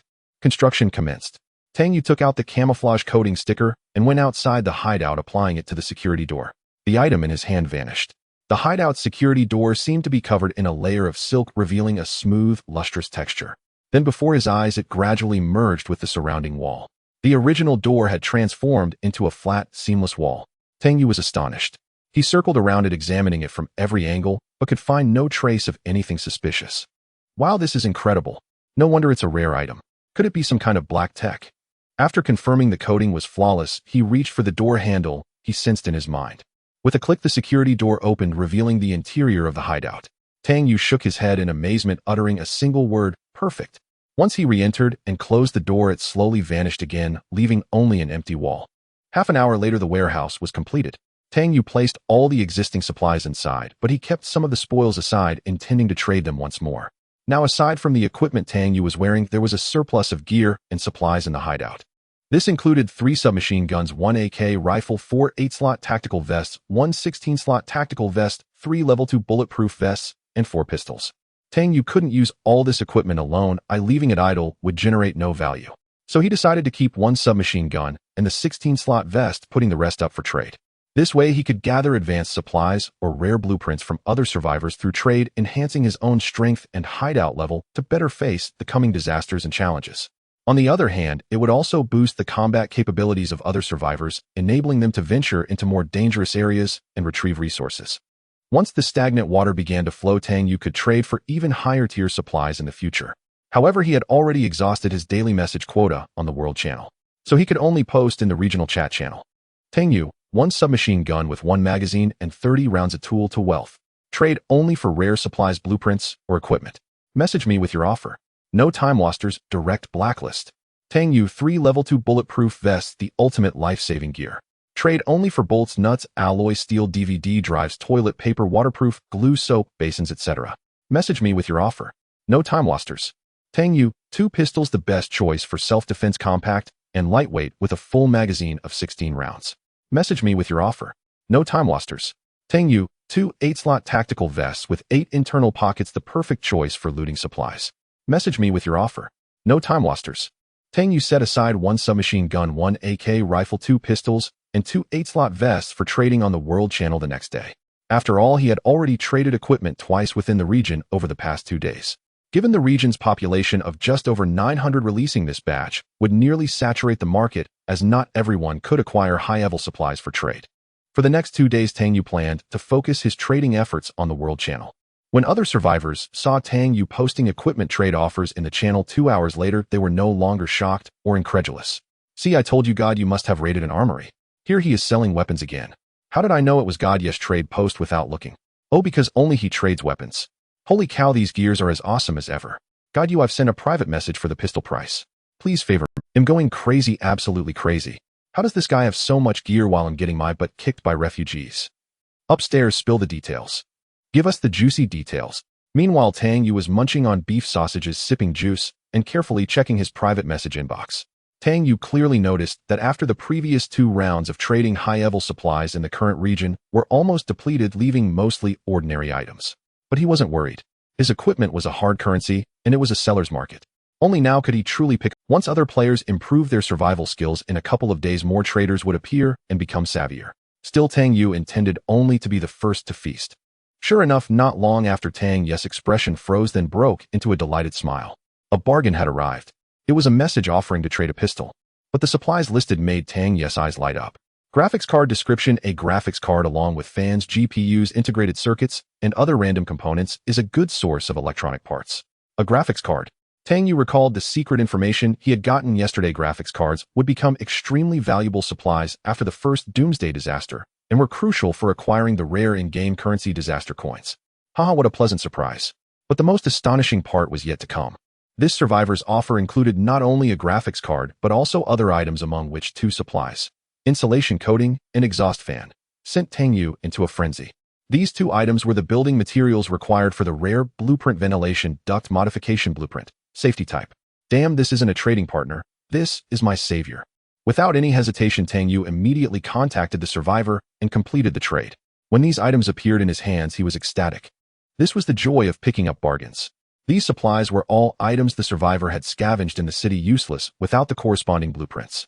So the survivor treated them as ordinary supplies and traded with Tang Yu on a whim, hoping for a good deal. When the survivor actually traded a fully loaded pistol for these seemingly useless supplies, his excitement was palpable. He had nearly been killed by refugees the day before, and now he finally had some means of self-defense. He immediately became a staunch supporter of Tang Yu, praising him endlessly in the regional chat, stirring envy and resentment among other survivors. As a result, many onlookers changed their minds and sent their supply offers to Tang Yu. What if their supplies were exactly what God Yu needed? Then they could become the next lucky one. Tang Yu continued picking up bargains. But after reviewing all the messages, no new high-level supplies appeared, leaving Tang Yu disappointed. It couldn't be helped. It was only noon on the second day, barely a day since entering this game. Acquiring so many supplies was already remarkable. Fortunately, aside from the submachine gun trade for rare supplies, the offers for other equipment had preliminarily met Tang Yu's trading needs. So he directly contacted the survivors with the highest bids and completed the trades amid their constant thanks. Tang Yu, all equipment except the submachine gun has been traded. If you have rare blueprints, items, or gear, feel free to contact me for weapon trades. Upon seeing Tang Yu's post, the survivors who missed out on the equipment wailed in the chat. Meanwhile, Tang Yu, having obtained the construction supplies for hideout facilities, began the full-scale upgrade of his hideout. Ventilation, shaft level 1. Type shelter facility. Effect shelter air circulation 30, ensures basic survival needs. Construction requirements, shelter security level 1, screwdriver 1, duct tape 1, 0 doom coins. Construction time 30 minutes. Restroom level 1. Type shelter facility. Effect wound healing speed increased by 20, probability of infection and disease reduced by 20. Construction requirements, waterproof coating 1, toilet paper 1, soap 1, basin 1, 0 doom coins. Construction time 1 hour. The construction requirements for these two shelter facilities had been fully met. With the materials vanishing, construction commenced. The most critical facility now was the ventilation shaft. Only after its completion could Tang Yu begin building the two rare facility blueprints he had obtained. These two facilities were also what Tang Yu cared about most. Fireplace. Type shelter rare facility. Effect 1. Build a heating fireplace in the shelter's rest area, increasing indoor temperature by 10 C to 50 C. Effect 2. Every 2 hours of burning, there is a 60% chance to remove 1 negative abnormal status from a survivor. Construction requirements, ventilation shaft level 1, a rest area level 1, 0 doom coins, stone 30 units, bolts 10 units, nuts 10 units. Construction time 1 hour. Ventilation shaft modification blueprint, safety type. Type shelter rare facility. Effect, modify the structural effect of the shelter facility ventilation shaft. Ventilation performance 40. Indoor harmful gas, exhaust speed 30. Construction requirements, ventilation shaft level 1, 0 doom coins, insulating coating 1 unit, exhaust fan 1 unit. Construction time 2 hours. Half an hour later, in Tang Yu's eager anticipation, the ventilation shaft was finally completed. A square ventilation opening 3,030 centimeters in size appeared on the ceiling near the rest. Standing beneath the vent, Tang Yu could even feel a faint cool breeze. Without further hesitation, he immediately selected to build the fireplace and ventilation shaft safety type. The stone bolts, nuts, insulating coating, and exhaust fan all vanished, along with 0 doom. All shelter facilities had begun construction. After this long stretch, the time had reached 1 p.m. Checking his health data, his stamina still needed a while to recover. He simply lay down on the bed for a nap. 2 hours later, when Tang Yu woke again, it was nearly 4 p.m. His stamina had fully recovered. After a quick meal and drink to replenish his energy, the restroom, fireplace, and ventilation shaft safety type were all completed. A small room of about 2 square meters had materialized in the restroom's location, containing a toilet and a sink. The fireplace had a rugged appearance, its top completely piercing the roof. An exhaust fan was installed in the ventilation shaft, opening now rotating slowly. After inspecting the facilities, Tang Yu began re-equipping his gear and checking his weapons and ammunition. Yesterday, due to encountering refugees, he had only looted the subway station's break room and locker room before hastily returning to the shelter with his spoils. Now he planned to collect the remaining supplies from the station control room and other rooms. If he encountered a computer case, he would also need to check for a possible graphics card. But plans changed. He had just finished putting on his bulletproof vest when he froze, a surprised expression spreading across his face. In the virtual map of the subway station, within his mind, two faint red glowing dots had lit up. What astonished Tang Yu most was the direction they entered the station. Exactly the same subway tunnel he had taken earlier to reach Hong Romance. Are these tails following me? Tang Yu pondered. If the red glow indicated hostility, then they were clearly coming for him with ill intent. Quickly donning his weapons and ammunition, he left the shelter and cautiously crept toward the newcomers, his military boots making soft steps. Bro, are you sure that guy came from here? A wiry monkey-like man gripped his dagger tightly, pressing his back against the wall as he whispered to the burly man ahead. The burly man stopped and turned to look at his underling. Shut up with your nonsense. I saw that guy climb onto the platform with my own eyes. You in or not? If not, get lost. Boss him in. But he has a gun. How can we fight that? Hearing this, the burly man sneered. Then to the underling's shock, he pulled out from his backpack space a pistol. Thighs. Boss, where did you get a pistol? Where else? Bought it. That Tang Yu is an idiot. I traded some useless junk for a gun. Holy shit, a pistol from God Yu. The burly man shot a contemptuous glance. God Yu my ass. He's just lucky. Now I've got a pistol too. Watch me lead you to glory. Enough, stop talking. Be careful. Once we kill that guy, we'll be rich. The station fell silent again, leaving only the sound of their footsteps along the wall. In the room adjacent to them, separated only by a wall, Tang Yu listened to the conversation. A playful expression crossed his face. Interesting. The monkey-like man and the burly man groped their way to the station control room. Entering, the monkey-like man immediately spotted a phone lying in the corner. Delighted, he quickly stashed it into his backpack space before the burly man noticed. The burly man turned around. What are you doing? Oh, nothing, boss. Just following you. Follow me for nothing. Split up and scavenge. Grab whatever you can. The two separated to rummage through the control room. Whoa, boss, there's food. I'm starving. The monkey-like man spotted a bag of instant noodles on the floor and started gnawing on it. The burly man ignored him, instead heading straight to the computer cases. Glancing back at the eating underling, a mocking expression flickered in his eyes. Then he busied himself with prying open the cases. CPU fan 1 unit. Power supply unit 1 unit. Capacitor 1 unit. CPU processor 1 unit. The case was gradually dismantled, and all the electronic components entered the burly man's backpack. But his brow furrowed deeply. Damn it, 4 cases, and not a single graphics card. Before entering the Doomsday game, the burly man had purchased intelligence about the post-apocalyptic world on the black market. It mentioned that graphics cards would be among the most expensive items after the first disaster. Thus, he had been deliberately collecting graphics cards since entering the game. Unfortunately, after prying open no fewer than 20 cases, he hadn't found a single one, which left him increasingly anxious. He looked at the last case, holding little hope. But the moment he opened its lid, his eyes widened, and a look of ecstatic surprise appeared. Son of a bitch. Jackpot. But in the next second, he heard a swift gust of wind behind his head. The burly man twisted his head and rolled sideways at the first sound of the wind, but he was still hit. The dagger slashed across his shoulder, and blood spurted out. The scrawny man, his face twisted with ferocity, looked at the burly man, rolling to the side, a cold sneer curling at the corner of his mouth as he brandished the dagger and lunged again. Yet he saw the burly man already holding a pistol. Bang, bang, bang. A continuous barrage of gunfire rang out, bullets striking the walls and ceiling. Unfortunately, the scrawny man had already dodged behind a control console the moment he saw the pistol. The two men now faced off against each other across the console. Damn it, Skinny, you're asking for death. The burly man growled, holding the pistol at the ready while his other hand retrieved a sterile bandage from his backpack space. He tore open the package with his teeth and began wrapping the wound on his shoulder. His movements were tinged with urgency. He had been notified that his body was in a bleeding state, and he must stop it quickly or he would soon die from excessive blood loss. The scrawny man, naturally aware of the situation, heard the sound of the bandage being applied. He attempted to charge out twice, only to be driven back by bullets each time. The burly man seized this opportunity to stop the bleeding.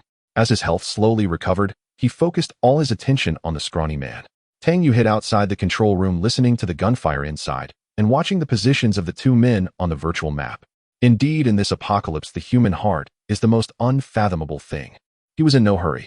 Since the control room had only one exit, he could wait until the two had settled their score before making his move. But his hopes were soon dashed. Perhaps due to the recent gunfire, 4 red dots appeared on the virtual map at the subway entrance, moving swiftly toward the control room. Accompanying them were the impatient voices of refugees. Hurry up, hurry up.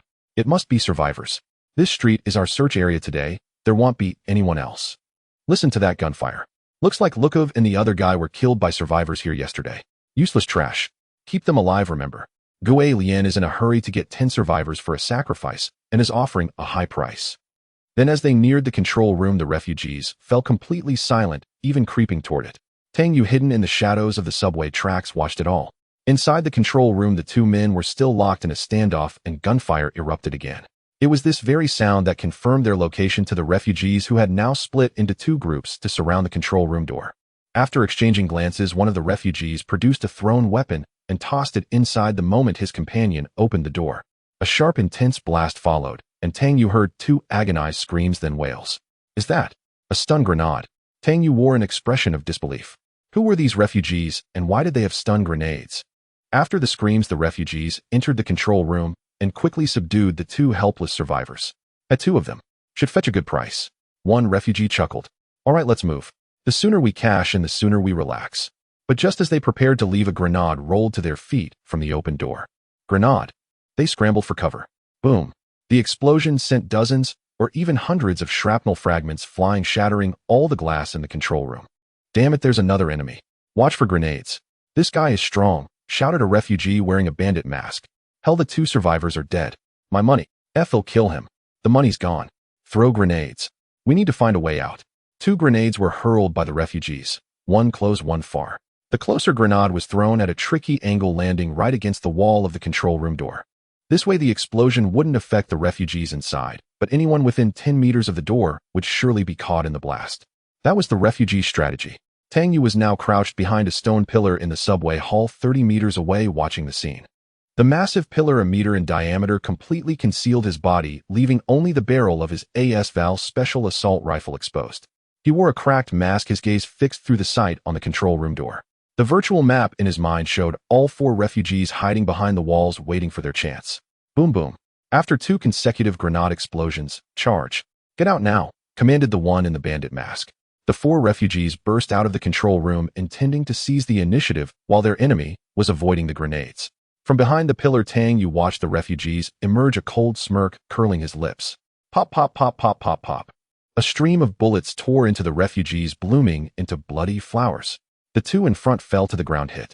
The two behind, shielded by their comrades' bodies, were unscathed but forced back into the room. Mom, I want my mom. It hurts so much. A wounded refugee writhed on the ground, screaming, one dead, one wounded. After 2 days of combat, Tang Yu had grasped the basic rhythm of shooting. He fired a 3-round burst, finishing off the screaming refugee. 15 rounds remained in the magazine, and the last two refugees had holed up in the room, too afraid to show themselves. Tang Yu rose and tossed another grenade toward the control room, but it landed a bit off, only reaching the outside. Then he jumped down from the subway platform and ran to another position. Boom. The grenade exploded, countless fragments of shrapnel and debris scattered everywhere with a clattering sound. Using this noise as cover, Tang Yu successfully relocated. He hid behind another stone pillar a dozen meters away, reloaded, and reamed at the control room door. From this angle, he could see inside the room. He had 75 rounds left and 2 more grenades. The two refugees inside were completely stunned by Tang Yu's assault. Not only had they lost 2 men, but the grenades had also trapped them in the control room. What do we do now? One of them looked at the bodies of their comrades at the door and then at the one in the bandit mask. The masked man's eyes narrowed. How many grenades left? 2. Good. The enemy is behind that stone pillar about 30 meters to the left of the door. Throw a grenade there and he'll have to dodge. This is our only chance. Through the virtual map, Tang Yu discerned the refugees' intentions from their positions. As one of them stepped out from behind the wall, clutching a grenade, and hurled it toward his previous location, Tang Yu anticipated the move. With a 3-round burst, he struck the refugee down instantly. The gunfire, however, revealed his position to the masked bandit, still hidden behind the wall. The bandit extended his submachine gun around the corner and unleashed a continuous volley toward Tang Yu's direction. Bullets pelted the ground and stone pillars, leaving a trail of blood on the floor. Behind the stone pillar, Tang Yu winced as he examined the wound on his shoulder. Damn it, hit by a stray bullet. Gritting his teeth against the pain, he pulled out a grenade and tossed it toward the control room door. Then he retrieved a sterile bandage from his tactical vest and began dressing the wound. Sterile bandage type, trauma treatment. Slots occupied 1. Uses 11. Effect removes bleeding status, applies fresh wound status. Though the bleeding was stemmed, the bullet lodged in his shoulder restricted his movement, and the searing pain began to blur his vision. 3 debuffs appeared on his health bar. Gunshot wound type debuff. Effect wound cannot fully heal, limb movement speed reduced by 10. The bullet must be removed for complete recovery. Pain type debuff. Effect vision blurs. Fresh wound type temporary status. Effect vigorous movement or running will reopen the wound causing bleeding. Status disappears after 5 minutes. Tang Yu peeked again at the control room. The masked bandit, perhaps wary after his comrade's fate, had already sealed the heavy door before the grenade landed. The explosion left the metal door pockmarked but structurally intact. The bandit's plan was clear: use the fortified door to outlast Tang Yu, hoping other refugees would notice the disturbance and come to his aid. Tang Yu swallowed an ibuprofen tablet from his pack, removing the pain debuff and gaining a 3-minute analgesic status. For 3 minutes, pain would not hinder him. He refocused on the remaining refugee. Undeniably, this masked bandit possessed a rare tactical acumen among the refugees. He had evaded Tang Yu's attacks twice, even using his comrade's demise to pinpoint Tang Yu's location and retaliate, wounding him. Every move was calculated. Tang Yu suspected the bandit had deliberately sent his partner out to draw fire, creating an opening for a counterattack. But this battle ends now. Tang Yu lay prone, eyes fixed on the red dot on his virtual map, steadying. The red dot of his assault rifle's tactical sight shifted across the metal door as he adjusted his aim. Behind the door, the masked bandit pressed his ear against the cold surface, listening intently. Cornered, he knew that if he could hold out until nightfall, someone would surely notice the absence of their foreman squad and come searching. Then a single gunshot would lead the other refugees to this subway station, and he would be saved. A glimmer of hope crossed his face.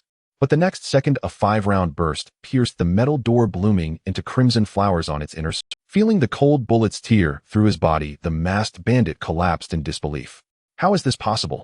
Tier 3 armor-piercing rounds. This was Tang Yu's secret weapon. Capable of penetrating even level 4 vests, these rounds rendered the control room's metal door as flimsy as paper.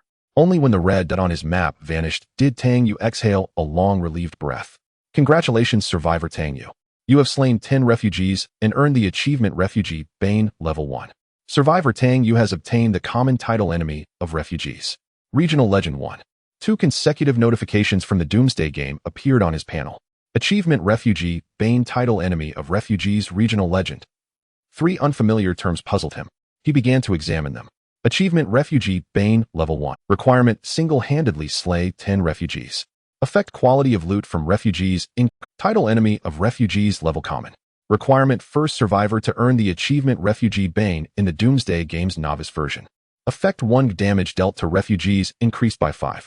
Effect: 2 faction reputation with refugee hostile becomes friendly. Our reputation with refugee faction becomes hostile.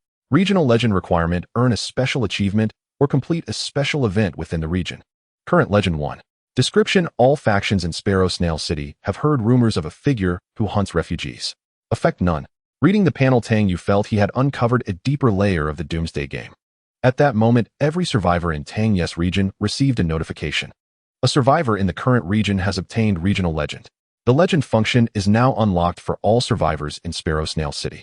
Following this message, a new display appeared beside their information panels. Legend 0. The regional channel exploded with chatter. Holy crap. Which big shot pulled off a heroic feat? Anyone know the details?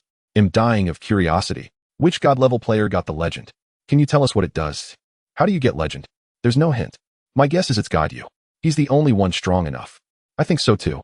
Someone ask him. As Tang Yu studied the legend, a barrage of private messages bombarded him. Opening them, he saw a flood of inquiries, all discussing his acquisition of the legend.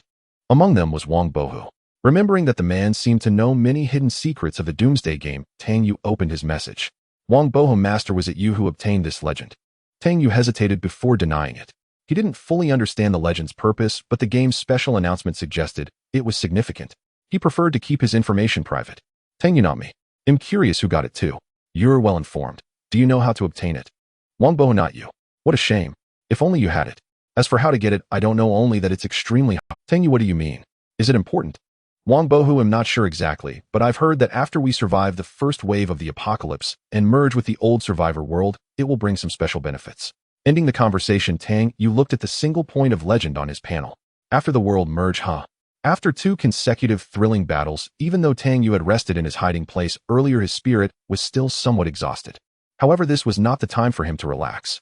It was already approaching 6 p.m. He had to start cleaning up the battlefield. Most critically, he had been shot in the shoulder. Although the bleeding had temporarily stopped, he needed to find a way to extract the bullet to allow the wound to truly heal. But the medical supplies he had were only bandages with no tools to treat a gunshot wound. He could only hope that the spoils contained medical items. If not, he would have to try his luck trading on the regional channel. A few minutes later, the fresh wound debuff disappeared. He took another painkiller and began collecting the loot. Tang Yu headed straight for the computer case. He was curious about what could have caused Skinny and the Brute to turn on each other. Could it really be a graphics card pulled from the case? When he saw what was inside the case, he exclaimed, "Damn, it really is a graphics card." Tang Yu glanced at the card in disbelief, then looked back at the Brute who had been killed by a grenade with a complex expression. What luck, this guy must be blessed by the RNG gods. No worries, brother, the graphics card you found will be safely entrusted to me. Rest in peace. With this card he now had two. He stowed it away happily before turning his attention to the bodies of the refugees, especially the one wearing the bandit mask who had been killed last.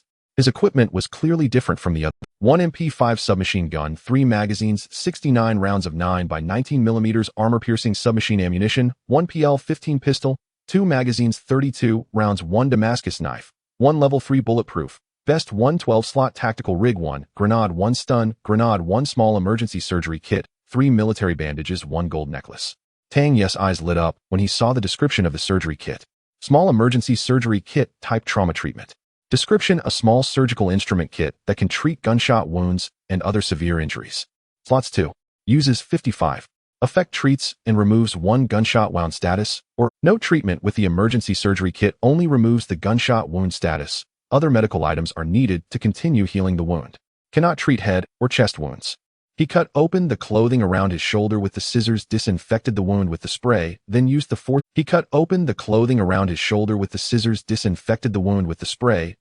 forceps to probe the wound and extract the bullet. Finally, he closed the wound with the skin stapler. A simple surgery was completed. The gunshot wound debuff was successfully removed. Tang Yu then wrapped the wound with sterile bandages. The wound had completely healed. Tang Yu couldn't help but marvel at the power of the Apocalypse game, which could heal a gunshot wound that would normally require over a month of recovery in just a minute. He wondered what kind of entity existed behind the game. After treating his wound, Tang Yu continued to strip the equipment from the other 3 refugees. A grin spread across Tang Yu's face. He as long as him in this subway station, him like a cheater. Acquiring a large amount of weapons and equipment again made Tang Yu's advantage snowball. The gap between him and other survivors grew wider. This was exactly the capital Tang Yu needed for rapid early resource accumulation. With the equipment from the bandit mask, his own gear began to upgrade. What surprised Tang Yu the most was the 69 rounds of level 3 armor-piercing submachine ammunition found on the bandit mask. Its effect and attributes were nearly identical to the armor-piercing rounds for his assault rifle. His depleted armor-piercing ammunition was replenished. With so much loot, it took Tang Yu 2 trips to carry everything. He left the bodies in the control room. When he had followed the Brute and Skinny earlier, he passed by the restroom and noticed that the 2 refugee bodies from yesterday had completely vanished, leaving only dark bloodstains on the floor. Tang Yu guessed that the Apocalypse game automatically disposed of dead refugees every night. This relieved Tang Yu, who had worried about disease and plague from decomposing bodies. Now there was nothing to worry. By the time he finally returned to his hiding place, it was 7 p.m. He sorted through the loot. He decided to keep the MP5 submachine gun from the bandit mask as a backup weapon, so he could use the 69 rounds of armor-piercing submachine ammunition. The remaining weapons and equipment would be traded on the World Channel tomorrow. Tomorrow's trading list became 2 submachine guns, 2 AK rifles, 7 pistols, 5 melee weapons, 3 level 2 bulletproof vests, 1 level 3 bulletproof vest, 5 8-slot tactical rigs. It was a luxurious haul. After organizing all the supplies in his hiding place and the items for tomorrow's trade, Tang Yu ate a simple meal, washed up, and lay down on the bed. He began to review the 2 battles from today.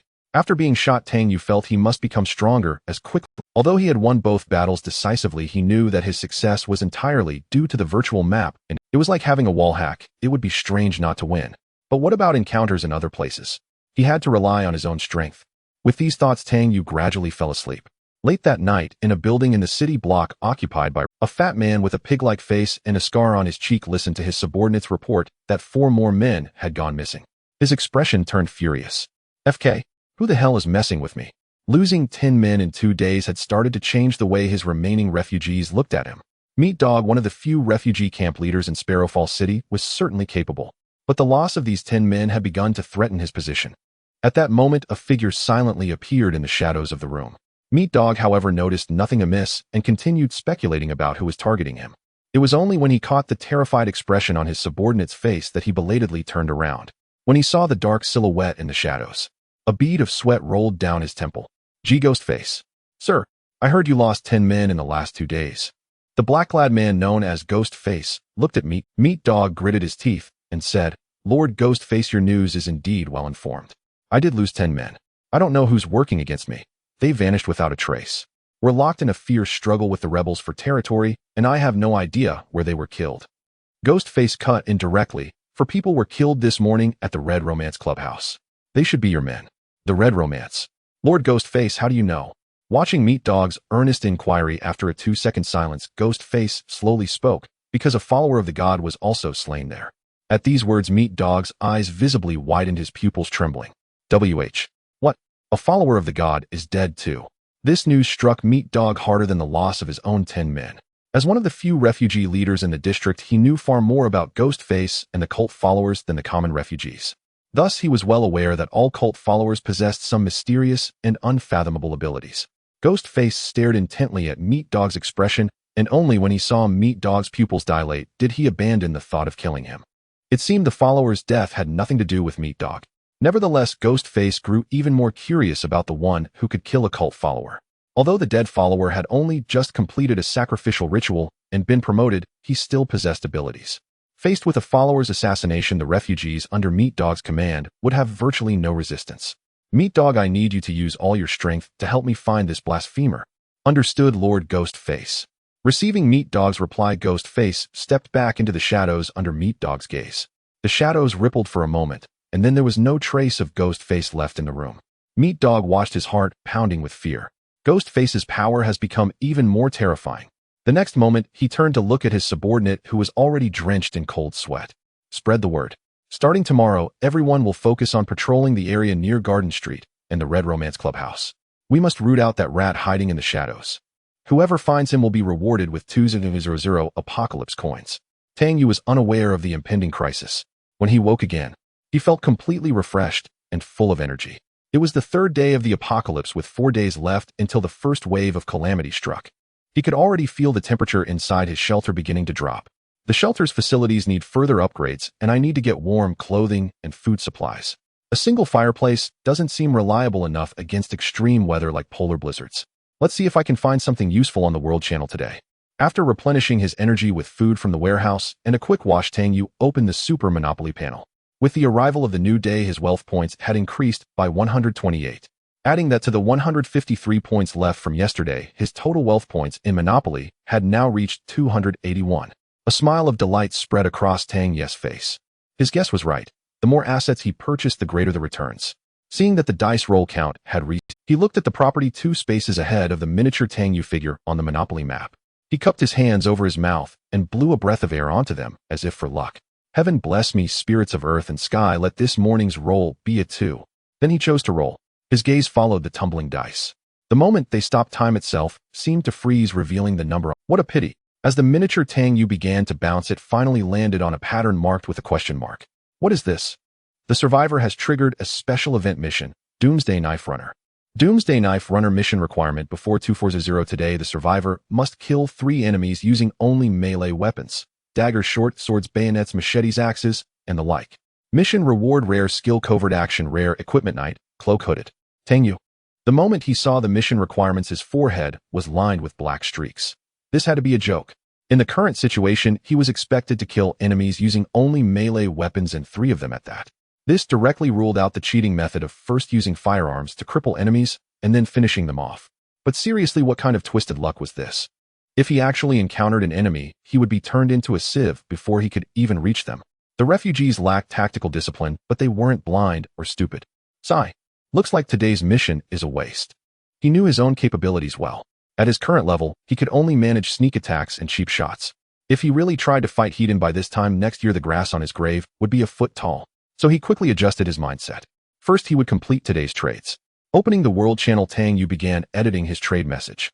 City, Tang Yu submachine gun image X3, AK rifle image X2, pistol image X7, melee weapon image X5, level 2 body armor image X3, level 3 body armor image X1, 8-slot tactical vest image X5. Equipment trade only accepting rare grade or cold resistant items, blueprints, or equipment. Limited stock, highest bidder wins. When Tang Yu's message was sent, it was like dropping a depth charge into a pond for the entire World Channel. It left every survivor who saw the message utterly stunned. Forest, Wang Sherwin, Plain, Zhang Xinhan, damn, am I seeing things this early in the morning? Isn't that the big shot who traded yesterday? Restocked already. City, Lu Fingyao, a thunderbolt out of the blue summoning our Lord Yushan. Worship. West Coast. Gaochang Lord Trade sent, please check. City, Gao Sheng, unbelievable. Am running for my life from refugees, and he has this much gear. Gobi, Wang Luchi, rare items are worth far more than this equipment. Dream on. Plateau, Su Xian, don't be bitter upstairs. However valuable your rare items are, I hope you stay just as defiant when your life is on the line. Don't trade then. Of the 1,000 survivors who entered this Doomsday game, fewer than 9,500 were still alive today. In just 2 days, more than 5,000 had perished. Among these people, many had gotten a decent start acquiring weapons and equipment. But at this stage, no one had released as many weapons and gear as Tang Yu time and again. Not to mention submachine guns and AK rifles, absolute killing machines in this era. This time, all the newbie survivors came to know Tang Yu's name. And while the world channel was buzzing over Tang Yu's message, Tang Yu was already frantically checking his private messages. Even so, his unread count had once again exceeded 999. At this moment, he was in a state of bittersweet agony. At this moment, within the regional chat channel where Tang Yu was located, someone had also spotted the message he sent in the world channel, causing the regional chat to erupt once more. Holy crap, go check the world channel. Yushin just put out over a dozen pieces of gear, and those guys are already fighting over them. This is absolutely insane. Is Yushin even human? How does he have so many weapons and equipment? Is he secretly the love child of the apocalypse game? I saw it too. It jolted me right out of sleep. But why isn't Yushin trading in our regional channel this time? There are still plenty of people here without gear. What else could it be? It's because there's nothing in our region that catches Yushin's eye. Remember yesterday afternoon when no one could offer supplies for that submachine gun? If you ask me, since he has so much gear, why doesn't he just give it to us to boost our strength? No sense of generosity, my ass. Are you Yushin's son or grandson? Why would he give it to you? Get lost. What's there to argue about? Yushin already said yesterday, just contact him directly if you have high-tier supplies. Instead of wasting time talking nonsense here, think about how to get those supplies. Wang Bohu, who had traded with Tang Yu twice before, also saw the world channel messages. After a moment's thought, he opened Tang Yu's private message inbox. Because Tang Yu had set him as a special contact, Wang Bohu's private message appeared directly before him. Wang Bohu, great one, take a look at this. Do you need it? Paralysis Toxin Image X1. Tang Yu opened it and grew interested. Paralysis Toxin type, rare liquid poison. Uses 55. Description: can be applied to melee weapons or cloth. Through blood or respiration, it induces full body paralysis in the target, rendering them defenseless.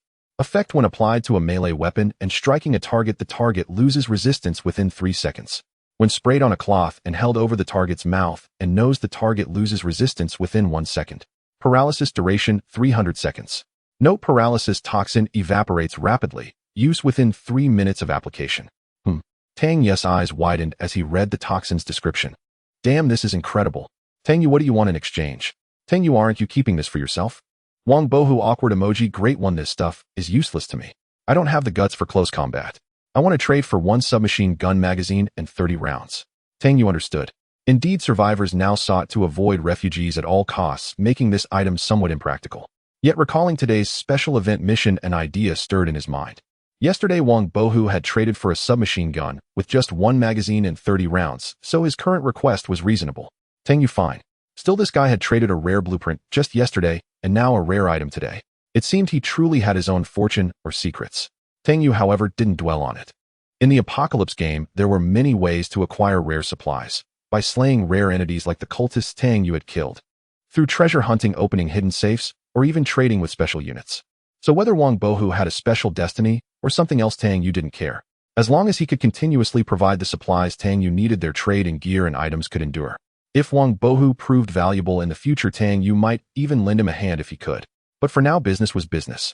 As the trade concluded, Wang Bohu caressed the fully loaded magazine with delight. Today I might have a chance to explore that 4S store. Hope I find something good. Tang Yu meanwhile gazed at the small glass vial, emitting a faint green glow, a satisfied smile spreading across his face. A good start. 2 hours later, Tang Yu finally sifted through the flood of trade messages to find several worthwhile items. Shelter Security Upgrade Blueprint. Silent Alloy Door Type Rare Blueprint. Effect 1. The shelter's main door opens and closes without any sound. Effect 2. The shelter's main door is completely sealed. When closed, it isolates sound between the interior and exterior, increasing silence by 40. Water cannot enter the shelter. Upgrade requirements: Shelter Security Level 1, Seal Strip X2, soundproofing cotton X2, alloy steel X2, latex X1, and 0 Doom coins. Upgrade time 1 hour. Shelter wall upgrade blueprint. Insulated type rare blueprint. Effect temperature loss inside the shelter reduced by 60, a silence increased by 40. Upgrade requirements ventilation duct level 1, insulation board X5, foam glue X1, seal strip X2, 0 Doom coins. Upgrade time 1 hour. 07, a tactical gloves type rare equipment, hands. Material sheepskin D3, O cushioning plastic. Warmth level good. Finger dexterity bonus 10. Grip bonus 15. Black face mask type rare equipment, face. Material cashmere cotton. Warmth effect good. Breathability good. Environmental hearing 5. Special effect features a realistic black face print. When worn in dark or dim environments, concealment effect 20, disguise effect 20. Rabbit brand sheepskin military coat type special equipment. Material sheepskin cotton fleece. Warmth effect excellent. Breathability very poor.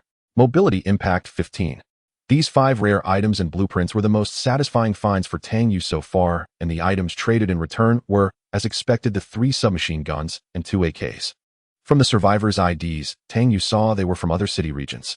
He promptly contacted them to complete. Thinking of the materials needed for the 2 rare blueprints, Tang Yu contacted Wang Bohu to post a message on his behalf in the World Channel. City. Wang Bohu Yushun says he currently needs seal strips, soundproofing cotton insulation boards, alloy steel, etc. Anyone with these supplies can contact Yushin directly to trade. Tang Yu also posted the same message in the regional channel. Tempted by the vast array of equipment, within just half an hour Tang Yu gathered all the materials needed for the 2 rare blueprints. The shelter facility level requirements had already been met long ago, so Tang Yu decisively activated the 2 rare blueprints. Shelter security upgrade blueprint. Silent alloy door is being upgraded. Shelter wall upgrade blueprint. Insulated type is being upgraded. Thus, the equipment and weapons Tang Yu traded were reduced to 2 pistols, 1 level 2 bulletproof vest, 1 melee weapon, and 1 8-slot tactical rig. Another half hour passed as he meticulously sorted through the items.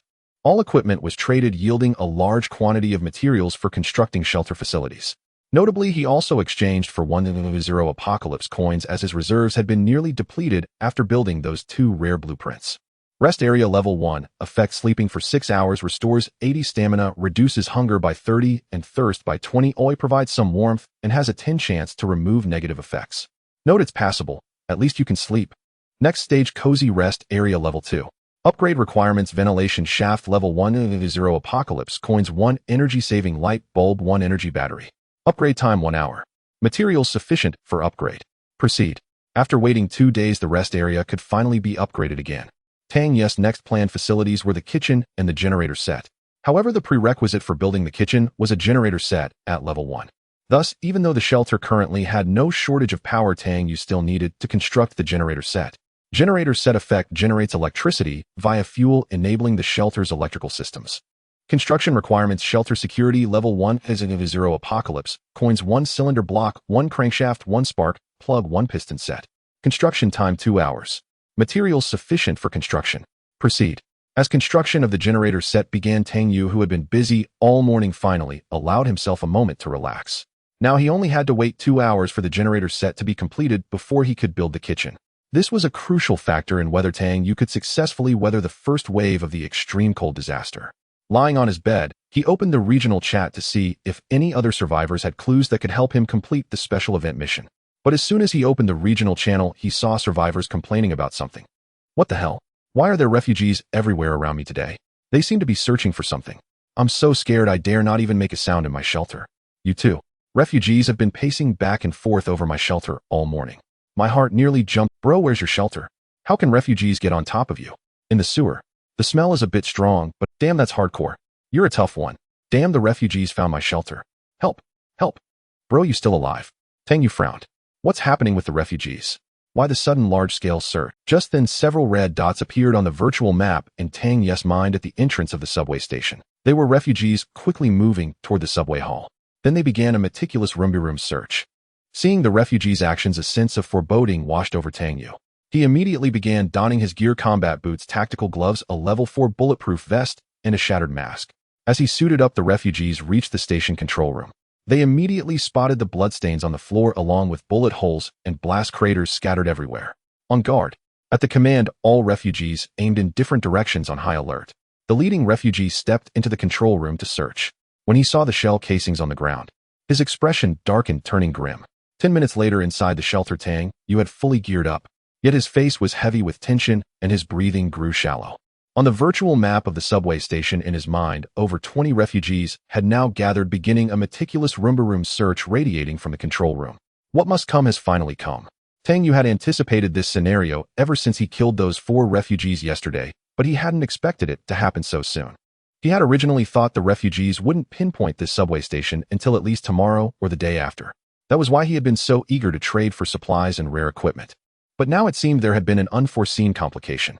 A blessing in disguise. Thankfully, he had successfully converted all his loot into personal strength. At that moment, the refugees had also found the staff restroom, the very room where Tang Yu had killed 2 refugees on the first day. Black Dog, upon hearing his subordinate's report, arrived at the restroom. Seeing the dried bloodstains on the floor, he picked up a half-smoked cigarette, but, "Don't let me catch you, bastard." Unlike the 4 killed in the control room, the 2 missing refugees from the very beginning were Black Dog's men. That day they had been sent out on his orders to capture city survivors, only to vanish inexplicably. Now it turned out they had died here too. Search. All of you search every corner of the station. He must be here. Whoever finds this rat gets a 5,000 reward. At Black Dog's command, over 20 refugees dispersed throughout the subway station. Still wary of the unknown enemy's strength, they mostly searched in pairs or trios. Watching the scattered refugees, Tang Yu pondered their intentions. Meanwhile, in the regional chat, survivors who had been on edge due to the refugees sensed a change. "Brothers, what's happening on your end? I haven't seen a refugee in nearly half an hour." "Same here. I just saw refugees running in one direction as if they received some news." "Why haven't I seen any refugees today? Yesterday I saw one occasionally." Reading the regional chat, Tang Yu realized the citywide refugee search today was aimed at finding him. Now that they had found where the refugees died, this subway station was probably under their intense scrutiny. "Good thing I traded for the camouflage coating sticker yesterday to hide the entire shelter, or IDB in real." This was why Tang Yu remained relatively calm. He was confident in the effectiveness of this rare item.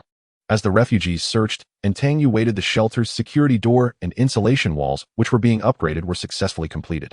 Hideout security, silent alloy door level 2. Effect 1, opening and closing the hideout door produces no sound. Effect 2, the hideout door is completely sealed. When closed, it isolates sound between the interior and exterior, increasing silence by 40, and water cannot enter the hideout. Hideout wall, insulated type level 1. Effect reduces temperature loss inside the hideout by 60, increases silence by 40. Tang Yu could finally breathe freely. Meanwhile, the refugee search party had arrived near his hideout. It was a 2-person team. "I wonder who had the guts to kill 6 of our men. Stay alert. Didn't Black Dog say that person might be hiding in some corner? Damn annoying. I found a survivor girl's location yesterday and plan to catch her tonight for some fun. Got a smoke? Give me one." The 2 initially stayed vigilant during their patrol, but since so many had searched without finding the man, they figured the killer had already fled. Who would be foolish enough to stay after committing murder? Besides, with so many people making such a ruckus when they came down, even if the killer was hiding, he would have escaped by now. Thus, the refugees' inherent laxity surfaced. The refugee group was a motley crew of scavengers, thugs, and street punks left after the apocalypse, utterly devoid of discipline. Now they leaned against the wall, staring into the dark subway tunnel, puffing on cigarettes. They just hoped to finish the search quickly so they could return to their carefree lives. Tang Yu, however, watched the virtual map, constantly adjusting its angle and perspective to analyze the 2 men's movements. As luck would have it, the wall the 2 refugees leaned against was exactly where Tang Yu's hideout was located. Just around a corner lay the hideout's entrance.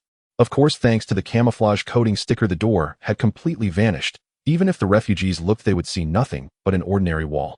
Tang Yu's gaze fell upon the special event mission Doomsday knife runner he had acquired this morning. It seems this mission might not be impossible after all.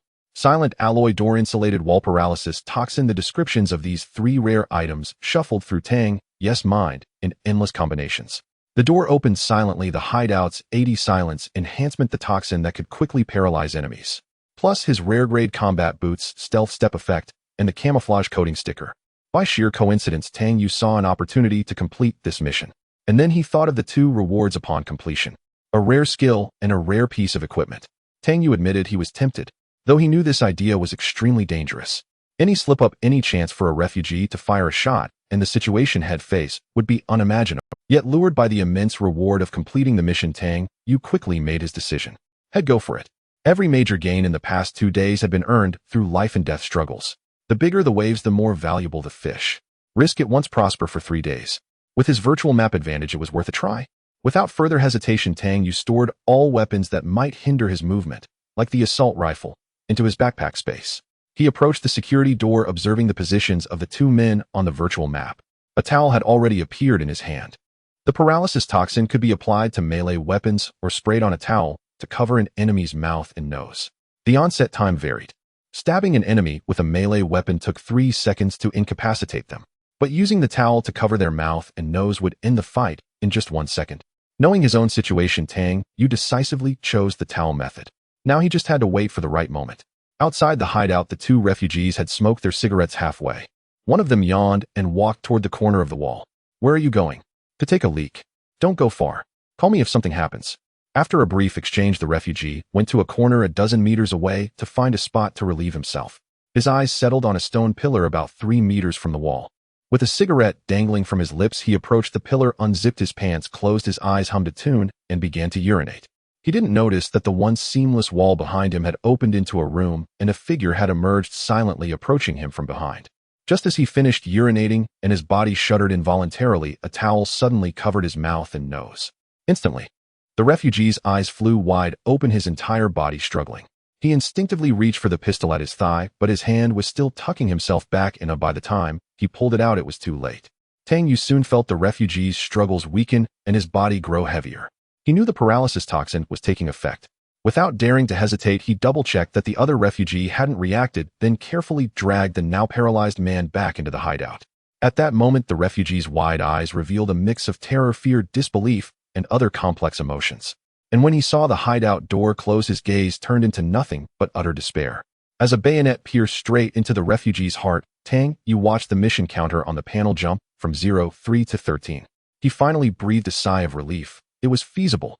Tang Yu deliberately left the bayonet in the refugee's body to minimize blood flow. He didn't want the hideout reeking of blood. He grabbed another weapon and tucked it at his waist.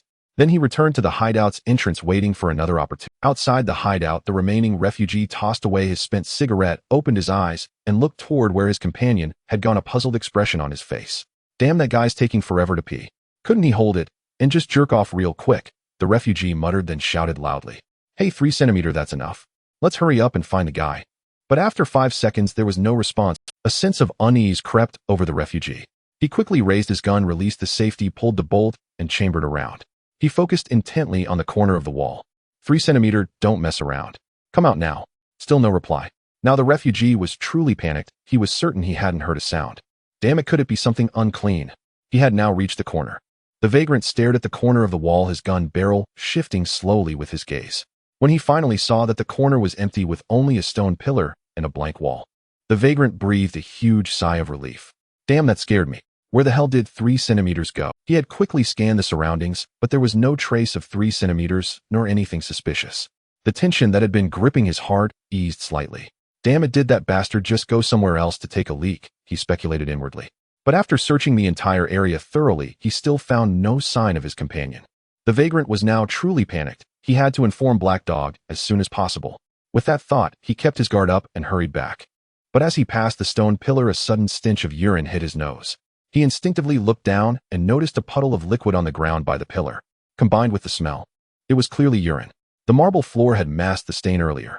But since the urine was here, his companion must have relieved himself at this spot. With a foreboding feeling, he was about to turn around. But a slightly damp towel had already silently covered his mouth and nose. He only managed to. Rat-a-tat. A short, shrill burst of gunfire echoed through the empty subway station. "Who fired? Did you find the enemy?" Black Dog, waiting in the control room for search results, shot to his feet at the sound. He strode into the station hall, where some vagrants were already looking at him. "Boss," the sound came from the left. "Let's go, everyone move out." Tang Yu, hiding in his shelter, tossed a few shell casings to the ground, his expression grim. He had done his absolute best, but in that single second the vagrant had still managed to pull the trigger. Fortunately, he reacted quickly enough. He dragged the vagrant into the shelter, picked up the fallen casings, and used a blanket to absorb the puddle of water by the stone pillar. The whole process took less than 30 seconds. Just over 10 seconds after he returned to his hiding spot, some vagrants appeared nearby. Black Dog soon arrived. "Who fired?" Hearing his question, the surrounding vagrants looked around in confusion. "Was it you who fired?" "No, we just got here." "Not us either, we came with the boss." Observing his men's murmurs, Black Dog frowned deeply. Brother dog, it wasn't one of our people who fired, a subordinate whispered. Check if anyone's missing. Is everyone here? Black Dog said in a low voice. Everyone was startled and quickly began counting. None of the 20-odd men had noticed before. Soon someone spoke up. Boss, it seems 3 centimeters and ergo aren't here. I saw them searching just a moment. Yeah, I saw them come over too.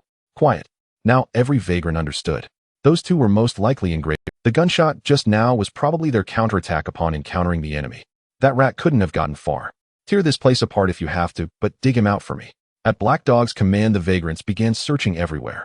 They even shot blindly at any suspicious spot or shadow, firing first and asking questions later. Inside the shelter, Tang Yu, who had just dispatched the second vagrant, was now fully armed. He crouched behind the fireplace in the rest area, assault rifle aimed at the shelter's entrance, motionless. In the last 3 minutes, at least 6 vagrants had passed by his door, but all were fooled by the entrance's camouflage, glancing over and moving on. Even so, sweat beaded on Tang Yu's forehead. He stared at the virtual map, watching over 20 vagrants prowling around his hiding spot. The pressure was immense, and Tang Yu wasn't the only one feeling it. Black Dog was equally stressed. Still haven't found that rat. After more than 10 minutes of meticulous searching with no results, Black Dog could no longer sit still. From the moment the gunshot was heard to their arrival, only about a minute had passed. In such a short time, it was impossible to dispose of a body, let alone escape. Yet now the 2 missing men were nowhere to be found, alive or dead. There wasn't even a trace of a struggle. By the way, was the firing location determined? Black Dog asked.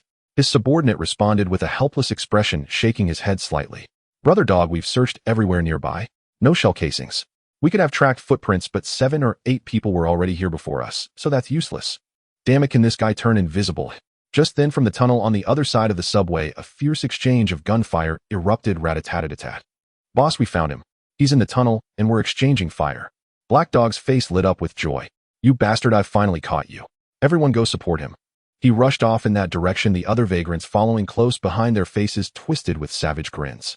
They all knew that once this kid was dealt with, Black Dog would surely reward them handsomely. Among them, the last vagrant was already fantasizing about tonight's prize. Suddenly, a towel was pressed over his face from behind. The next second, his entire body went numb, paralyzed in place, unable to move a muscle. Then a man wearing a broken mask appeared, dragging him like a dead dog into the wall beside them. As he watched the black door slowly close, he finally understood the man they were hunting had been hiding right under their noses all along. Like a silent, ghostly, concealed behind the wall, they had all glanced over a dozen times, silently watching them. But he would likely never get the chance to tell his companions, because he saw 2 cold corpses on the ground. He knew both of them. They had shared drinks just last night. One was called 3 centimeters, the other ergo. The very men he had been searching for. Seeing the terror and despair on their faces, he understood. This was his fate too. As the icy blade pierced his heart, a chill engulfed his entire being. Then darkness consumed him. The survivor has completed the special event mission Apocalypse Knife Runner. Rewards obtained: rare skill, covert operation, rare equipment, night cloak, hooded. Covert operation. Type rare, passive skill. Description: covert operation allows your footsteps to be lighter and reduces the range of sound propagation. Effects: increases movement speed while moving covertly. Reduces footstep noise on ordinary ground surfaces. Reduces the sound propagation range of covert movement. Reduces noise generated by weapons and equipment. At max level, becomes quiet on all types of ground surfaces. Proficiency 010000. How to increase proficiency. Gain proficiency while moving covertly. Night cloak, hooded. Type special equipment, back. Materials: black camouflage, coating, cotton, special polyester fiber. Special effect 1. In darkness or shadow, concealment 30, OI probability of being overlooked 30. Special effect 2. Noise from footsteps, weapons, and equipment reduced by 30. Sound propagation range reduced by 30. The skill slot was no longer empty at last. Tang Yu's eyes widened as he looked at the 2 rewards he had obtained. Holy shit. This is so awesome. If he had possessed this skill and equipment before, he would have had the confidence to sneak up behind the refugees and launch a surprise attack. There would have been no need for all that painstaking effort he had just gone through. Covert operation and night cloak combined created an effect greater than the sum of their parts. Looking at their attribute descriptions, Tang Yu quickly made his way to the warehouse and retrieved the black man mask he had just traded for that morning. Black man mask. Type rare equipment, face. Materials: cashmere, cotton. Warmth good. Breathability good. Environmental hearing 5. Special effect: a mask printed with a realistic black man's face. When worn, concealment 20 and camouflage 20 in dark or shadowy environments. These 2 pieces of equipment were a perfect match. With the combined special effects of the night cloak and the black man mask, Tang Yu now had a 50 concealment bonus whenever he was in darkness or shadow. Adding the overlooked and camouflage effects, Tang Yu dared not imagine the outcome. He would be the absolute king of darkness. Holding the two pieces of equipment and the skill, a myriad of novel ideas flashed through Tang Yu's mind. These two pieces of equipment were clearly not effective for frontal combat, as they offered no defensive capabilities whatsoever. However, he could attempt an assassination and exploration route. By acting only at night, he could not only explore areas previously inaccessible, but also ensure greater safety than daytime exploration. This discovery thrilled Tang Yu. He focused his attention on the virtual map of the subway station. Over 20 red dots were slowly encircling a single yellow dot. Although the yellow dot was steadily retreating, it was clearly struggling against an enemy that vastly outnumbered it. Since you helped me once, I'll return the favor. After adjusting his gear, Tang Yu draped the night cloak over his shoulders and replaced the broken mask on his head with the black man mask. When he pulled up the cloak's hood, a black assassin was born. Leaving his hideout and jumping down onto the rail tunnel, Tang Yu began to sprint swiftly within the shadows. He immediately sensed a difference. The sound of his footsteps and the rustle of his equipment were both significantly quieter. While in the shadows, he also felt a sense of being home, as if he intimately understood the darkness. He instinctively knew which position to stand in and what posture to assume to perfectly conceal his form within the gloom. It was like an instinct. This feeling was truly wondrous. Immersed in this strange sensation, Tang Yu quickly approached the battlefield. The refugees' attacks had already reached a point of suppression.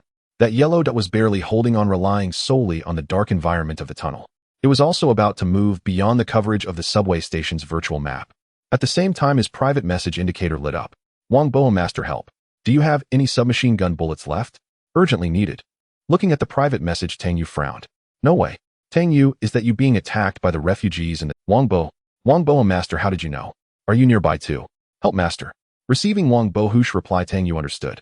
No wonder this person had managed to hold out against so many refugees.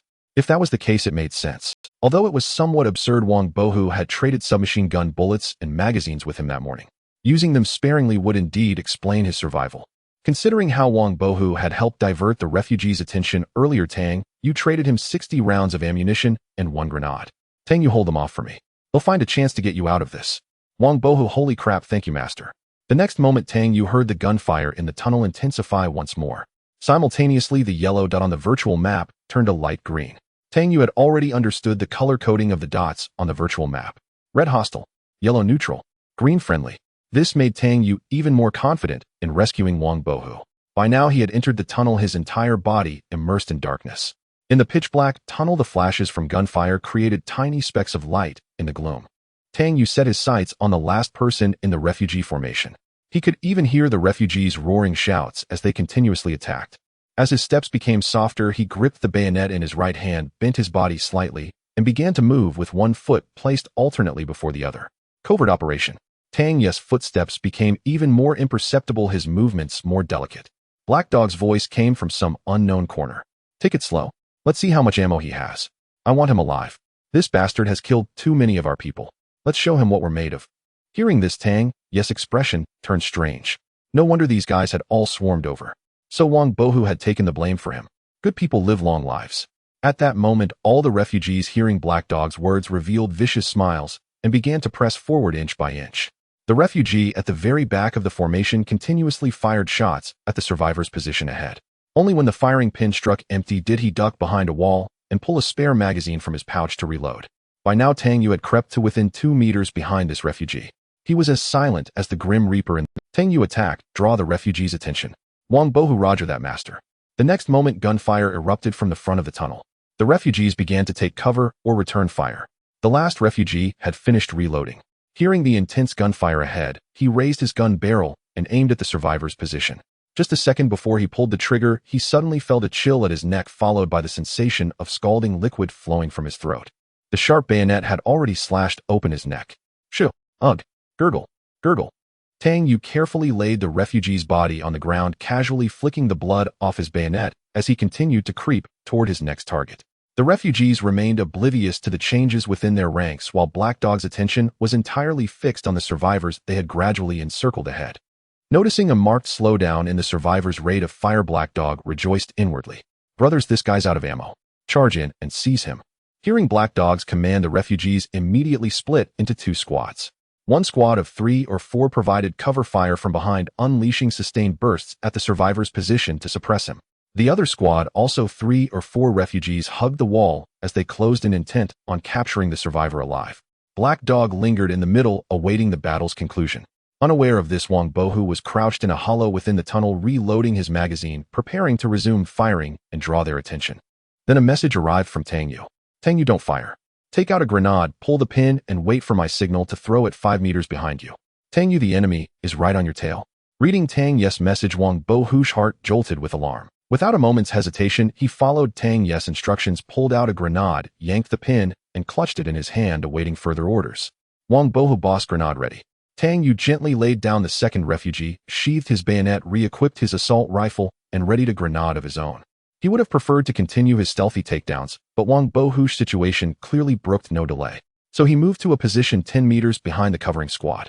He waited silently for the right moment. When his virtual map showed the refugees closing in on Wang Bohu to within 6 or 7 meters, he issued the command, Tang Yu, now. 5 meters behind you, throw. Tang Yu, after the grenade detonates, fire 20 meters to your left at the wall. With that message sent, Tang Yu hurled his own grenade toward a spot 10 meters away. As the grenade landed at the feet of the covering refugees, no one noticed their focus was entirely on Wang Bohu ahead. But when Wang Bohu's grenade landed among the capture squad, it was instantly spotted. Grenade. Yet Wang Bohu was no novice. He had deliberately timed the throw. Boom. Boom. Both squads were decimated, with wails and screams filling the air. The twin explosions and the cries of his men left Black Dog utterly bewildered. He couldn't fathom why an explosion had erupted behind them, but when he saw the muzzle flash from Tang Yu's gun, everything clicked into place. Enemy behind us. Fire. Fire. The refugees scrambled to return fire, but by then Wang Bohu had poked his barrel out from cover and unleashed a continuous barrage. Tang Yu didn't stay rooted to the spot. After a 5-round burst, he rolled and dodged, then crouched to fire again, followed by another roll. With the aid of his night cloak and black face mask, his position was only visible for the split second he fired, and by the time the refugees' bullets reached him, they struck only the ground. Wang Bohu too was cunning. He never exposed his head, merely extending the barrel of his gun beyond the wall and emptying his magazine in the direction Tang Yu had indicated. Boom. Tang Yu lobbed another grenade. Soon the tunnel echoed with nothing but the refugees' anguished cries and groans. In the end, Wang Bohu exhausted every round from his submachine gun and pistol. The refugee force was virtually annihilated, leaving only 3 or 4 wounded on the ground, moaning in pain. After half a dozen gunshots, all the refugees were dead, plunging the tunnel into silence. In the pitch darkness, Tang Yu clutched his thigh in agony, quickly swallowed a painkiller, and eased the suffering. He pulled out a surgical kit to tend to his wound, while keeping a vigilant eye on the color of Wang Bohu's that on his Though Wang Bohu's color now appeared a pure, deeper shade of green, Tang Yu dared not let his guard down. Wang Bohu meanwhile kept sending private messages. Wang Bohu, boss, I'm out of ammo. Are there any refugees left? Wang Bohu, boss, I don't hear anything. Are they all dead? Wang Bohu, boss. Wang Bohu, boss. Are you okay? Don't scare me. Wang Bohu, boss, you saved me, but now. Wang Bohu, boss. Tang Yu, I'm not dead yet. Don't rush. Wang Bohu, boss. You're alive. Thank heavens. By then Tang Yu's wound was fully healed. He stood up, raised his gun, and said, Tang Yu, it's over. The refugees are dead. Come out. As he spoke, he lowered the hood of his cloak and revealed himself. He shone a flashlight toward Wang Bohu's position. Come on out. The moment the words left his lips, Wang Bohu poked his head out from behind cover, grinned, and walked toward him. Boss, finally meeting you. Holy. The instant he saw Tang Yu's face, Wang Bohu's expression twisted into one of shock. He stared at Tang Yu in disbelief. Then Tang Yu realized he was still wearing the black face mask, so Wang Bohu naturally saw the visage of a black man. I'm wearing a mask. At Tang Yu's explanation, Wang Bohu's expression shifted to understand. Throughout this exchange, Tang Yu kept a close watch on Wang Bohu's color in his mind, ready to pull the trigger at the slightest change. And indeed, he saw Wang Bohu's color shift, but it only seemed to grow greener. It gleamed like imperial jade, a vibrant, glossy green. Tang Yu casually lowered his gun and asked nonchalantly, Wang Bohu, did you have a girlfriend before? Huh.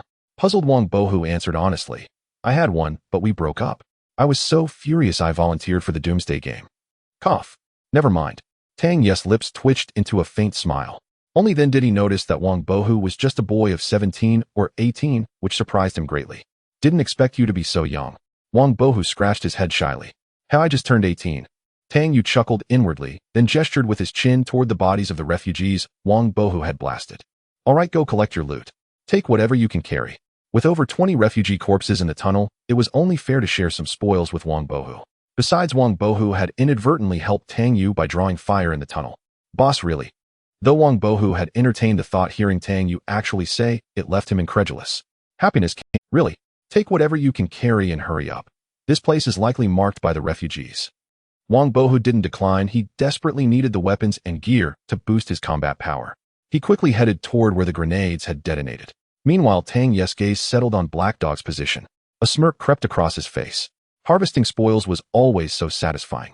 And this refugee leader who commanded over 20 men ought to have some decent loot on him, right? Tang Yu and Wang Bohu did not linger long, nor was it the time to appraise the spoils. Wang Bohu stuffed every inch of his backpack to capacity, slung 2 submachine guns over his shoulders, and turned to look at Tang Yu. Master, I'll head back now. We'll chat later. Go on. Watch out for rogues on the way. Watching Wang Bohu's arduous figure vanish into the pitch-black tunnel, Tang Yu wasted no time. He made several trips back and forth, hauling all the equipment and supplies from the rogues back to his hideout. He also relocated the 3 corpses inside the hideout to the tunnel, fabricating a scene suggesting that after annihilating the rogues in the tunnel, the enemy had retreated deeper into its depths. After meticulously erasing any traces around the hideout that might betray his presence, Tang Yu finally let out a long, relieved sigh. The day's upheaval had been nothing short of breathtaking. Fortunately, from the very first day he entered the apocalypse game, Tang Yu had planned for the future. By continuously enhancing his own strength equipment and the hideout's facilities, he had barely managed to survive a battle where the odds were stacked against him. Most importantly, luck was on Tang Yu's side. If Wang Bohu hadn't traded him the paralytic toxin, Tang Yu wouldn't have smoothly completed the Apocalypse Runner quest and obtained those 2 rewards. And if Wang Bohu hadn't appeared out of nowhere for some unknown reason, drawing the rogue's attention, Tang Yu wouldn't have had the chance to strike from the shadows. At this thought, Tang Yu paused briefly, a peculiar expression crossing his face. So this kid is practically my... Meanwhile, Wang Bohu finally made it back to his own hideout with great difficulty. The main reason was that Tang Yu had told him to take as much as he could carry. So Wang Bohu had loaded himself to the limit, crawling back at a snail's pace. Throughout the journey, his emotions were a mix of tension and excitement. All this equipment was like a reversal of fortune for him. This time, he brought back 4 rifles, 4 pistols, half a dozen grenades, and a full load of magazines and ammunition. The rest were medical supplies he had deliberately scavenged. Gazing at the room full of gear, a silly grin spread across Wang Bohu's face. Then, remembering something, he quickly opened his private message inbox. Wang Bohu, Master, I'm back safe. He didn't need such trifles, nor did he care for level 2 armor anymore. Besides, he had a good impression of Wang Bohu. These 4 vests were from the rogues Wang Bohu had blown up. Since Wang Bohu couldn't carry them earlier, he didn't need such trifles, nor did he care for level 2 armor anymore. Besides, he had a good impression of Wang Bohu, so he figured he'd do him a favor. True to form, Wang Bohu was ecstatic upon seeing them. Wang Bohu, Master. Tang Yu, alright, I'm getting busy now. Wang Bohu, Master, go ahead. Only then did Tang Yu begin to seriously contemplate the potential vulnerabilities of the subway station hideout.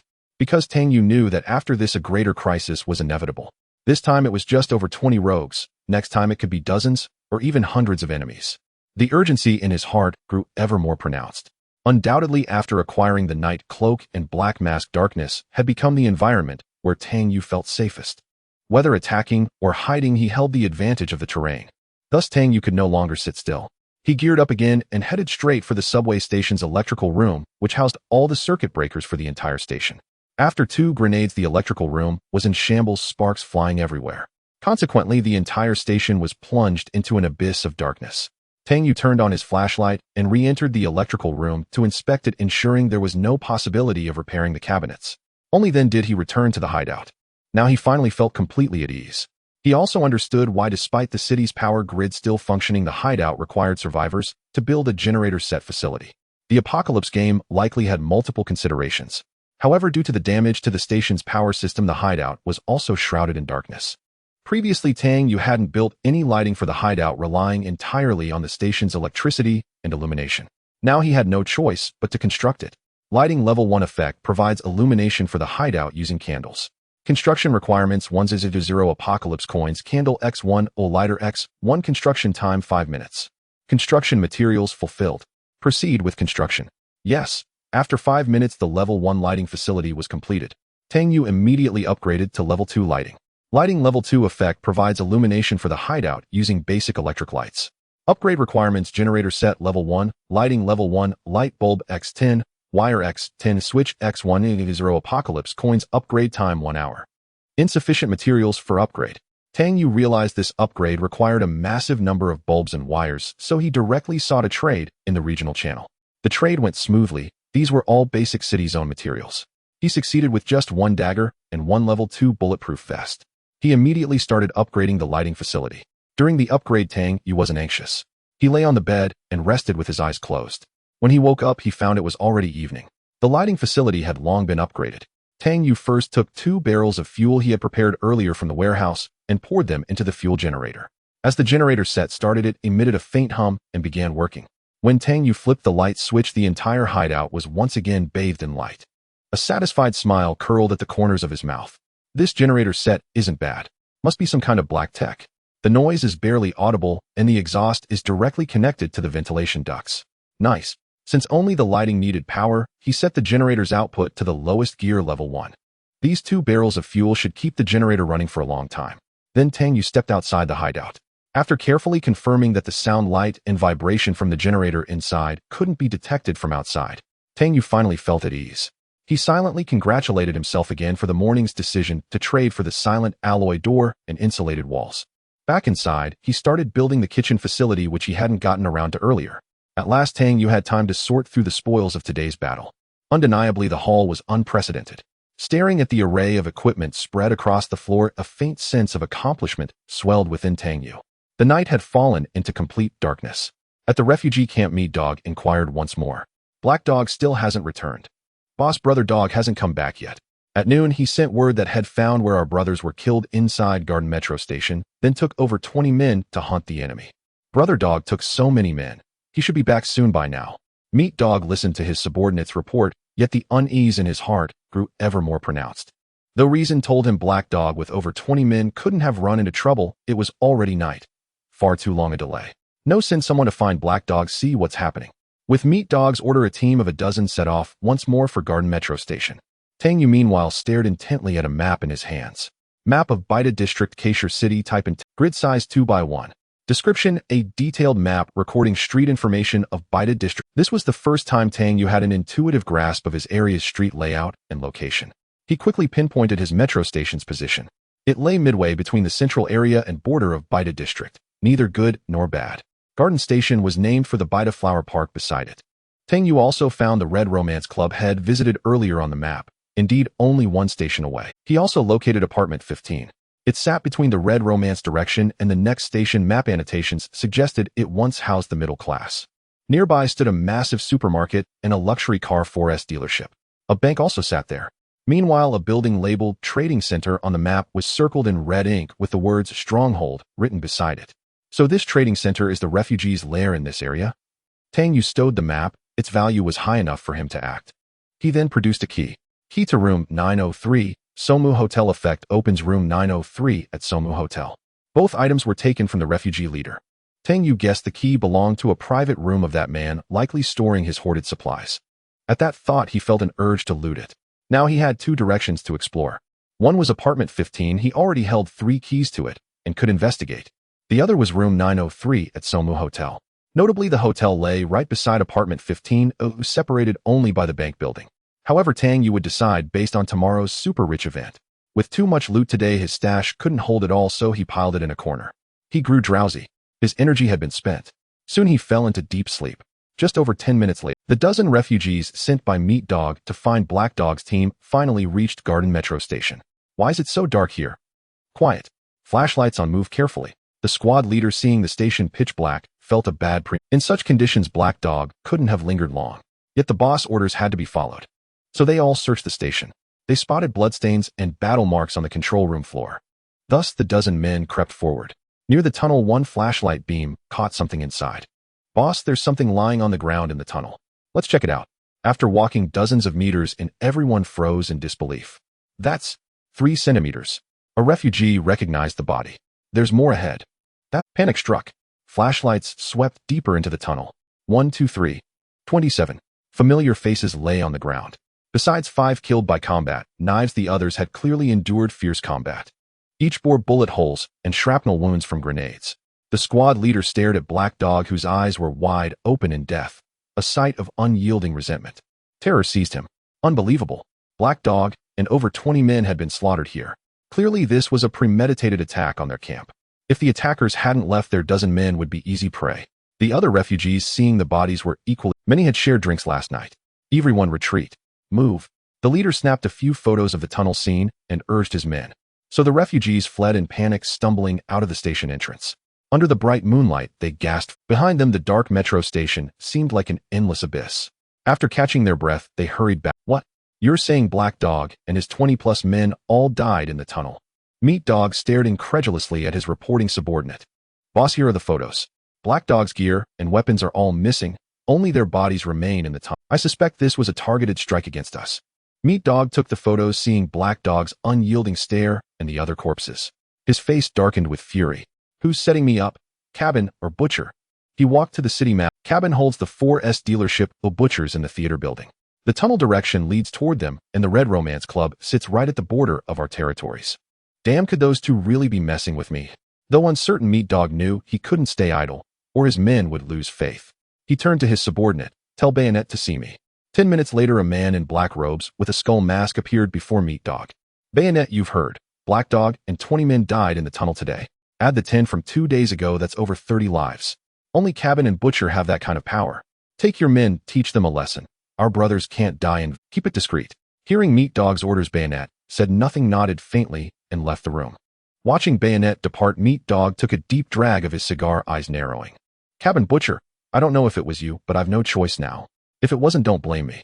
Over the past few days, Meat Dog had lost nearly 40 of his men in succession. When this news spread, astonishment filled everyone's hearts. Although Meat Dog was not a man of good character, and his rise to power was over the past few days, Meat Dog had lost nearly 40 of his men in succession. When this news spread, astonishment filled everyone's hearts.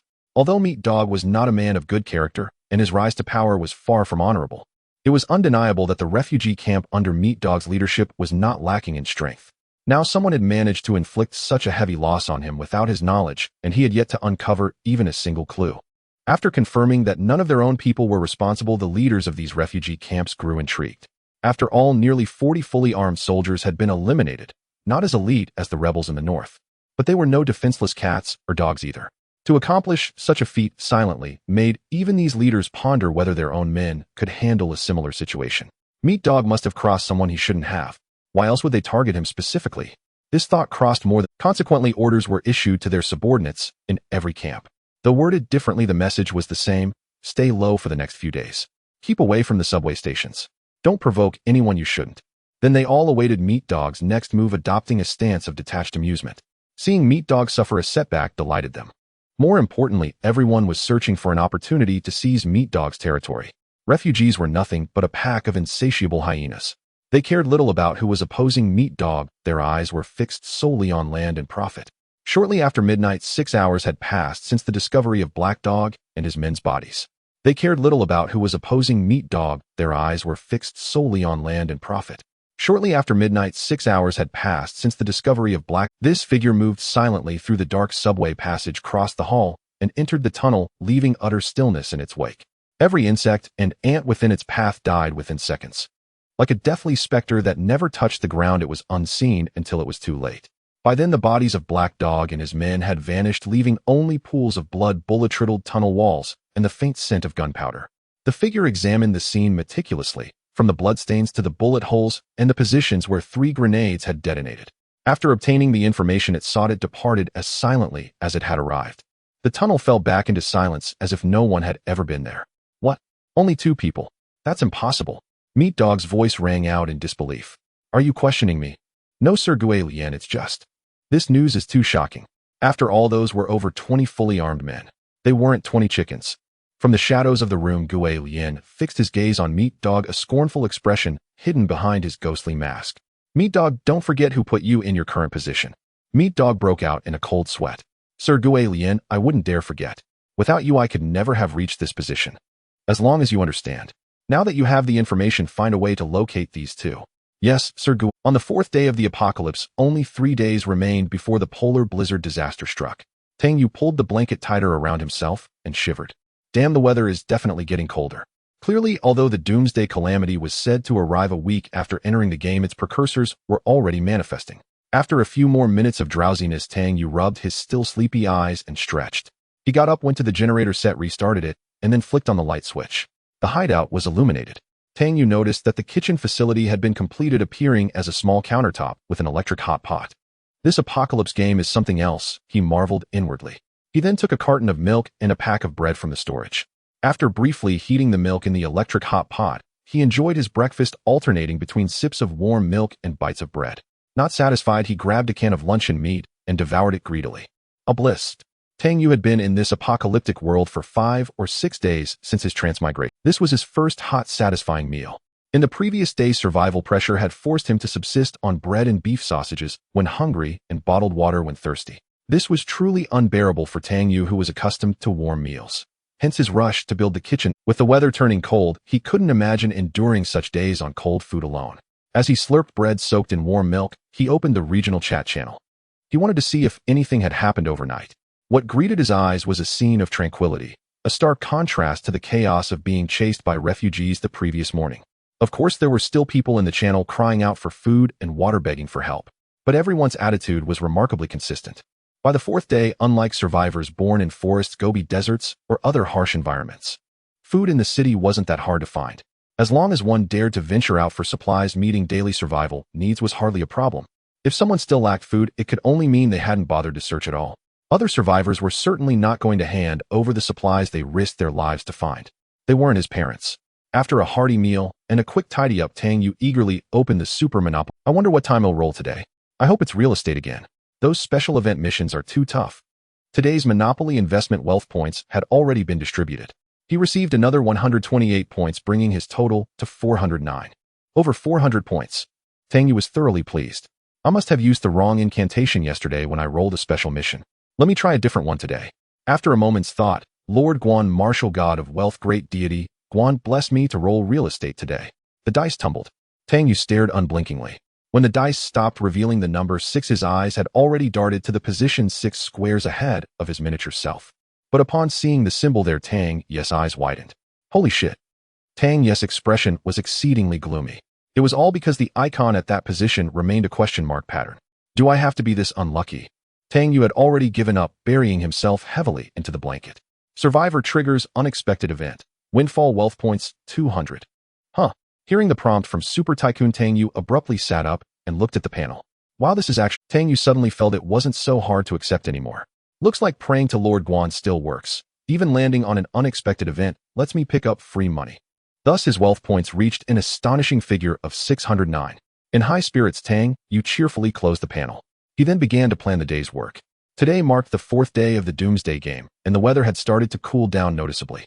Tang Yu's most critical concern remained how to survive the first Doomsday catastrophe. Although his shelter's construction was far ahead of other survivors, Doomsday survival was not a contest among survivors, but a struggle against the calamities. Tang Yu still felt there was room for improvement in his shelter. Currently, the heating facility included a fireplace, the food preparation facility had a kitchen, and the insulation consisted of thermal walls. Yet no one knew how severe this blizzard would become. After all, it carried a prefix like polar, and Tang Yu estimated the temperature would at least drop to 50 or 60 degrees below 0 Celsius. Even with the fireplace boosting the temperature by 50 C, it would only hover around freezing point, still bitterly cold. What if the extreme cold disaster turned even more severe, plunging to 70 or 80 degrees below 0 or lower? Moreover, the disaster would last as long as 3 days. Tang Yu felt he must prepare early. Heating facilities should be abundant. Better to have them and not need them than to need them and not have them. Beyond that, he also needed to stockpile ample fuel for the generator set and work on making bedding. Ever since the rest area was upgraded to level 2 cozy rest area, a series of events had prevented Tang Yu from checking the newly added bedding crafting list. Today he could finally trade for materials and craft them. He had already felt some chill this morning. Even with the thermal walls, tomorrow the temperature would likely drop even more severely. If he caught a cold from the freezing sleep, that would truly add insult to injury. Medicines also needed to be stockpiled as a priority. There was also food reserves and upgrading the warehouse. All were urgent tasks for today. Just thinking about it gave Tang Yu a headache. What a bother. Tang Yu quickly settled on the day's tasks. During the daytime, he would no longer go out to explore. After all, there were no new properties to acquire, so there was no need to take risks. He would hunker down in the shelter, upgrade facilities, trade for supplies, and craft items to prepare for the extreme cold disaster 3 days away. It was also the perfect opportunity to digest the massive haul of equipment and weapons from yesterday. Otherwise there would soon be no room to set foot in the shelter. Having made up his mind, Tang Yu went to the warehouse to check the upgrade requirements. Warehouse Level 1. Effect a 5x840 grid supply warehouse within the shelter. Next stage, expanded warehouse Level 2. Upgrade requirements: Warehouse Level 1, ventilation duct Level 1, Doom coins, 3x spatial items of 12 grids, 2x lumber, 1x pack of nails, 1x WD anti-corrosion waterproof agent. Upgrade time 1 hour. Current upgrade materials insufficient, cannot proceed. The material requirements for this warehouse upgrade were significantly higher than before. Fortunately, the Hardesto acquired 12 grid spatial items. Yesterday's spoils included several 12 grid tactical rigs, should be usable. The remaining materials could likely be obtained through trading. Next came the newly appeared crafting list in the loose cotton quilt crafting requirements: 25 units of cotton, 1x needle and thread. Comfortable bed sheet crafting requirements: 2x fleece fabric, 1x polyester, 1x needle and thread. Buckwheat pillow crafting requirements: 3x buckwheat, 1x pillow, 1x needle and thread. Looking at the new bedding crafting list in the rest area, Tang Yu frowned. He was not particularly satisfied with these items. It seems I'll have to pin my hopes on trading instead. With that, Tang Yu directly opened the world channel and composed his trading message for the day.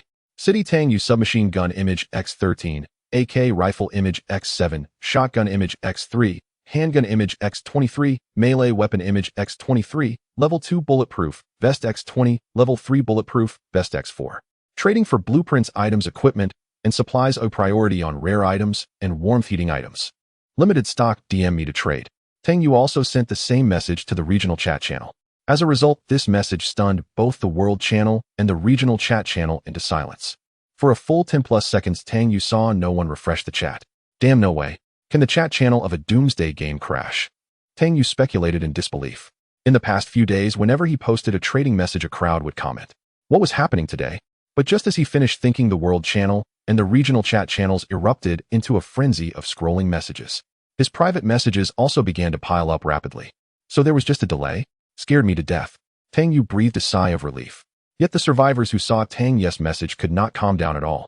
Previously, Tang Yu's equipment trades were outrageous, but at least there was a limit that everyone could accept. Moreover, survivors who had purchased Tang Yu's weapons in the past 2 days had started to see results, and now both the world channel and regional chat channels occasionally featured weapon and equipment trades. So weapon trades no longer shocked them as much as a few days ago. But they never expected that after just 1 day, Tang Yu would drop another bombshell. Dozens of firearms, over 20 melee weapons, and bulletproof vests. It was practically redefining survivors' understanding of weapon and equipment trading. City Lu Haitao is Yushin finally dropping the act and emptying his entire arsenal. Forest Lu Mintao, absolutely insane. Yushin releasing so much at once. Isn't he afraid? Grassland Wang Minmin, I think Yushin is awesome. This way more people can boost their survival abilities. Just hope the prices are reasonable. City Wang Bohu, don't complain about the prices. Yushin got all this by risking his life taking on over 20 refugees. If you need weapons or gear, contact him now. West Coast Neo Dayton, whoa, looks like the guy above knows some inside scoop. Is it true? Just taking a quick glance at the chat, Tang Yu immersed himself again in the task of selecting trading partners. The road ahead was long and arduous.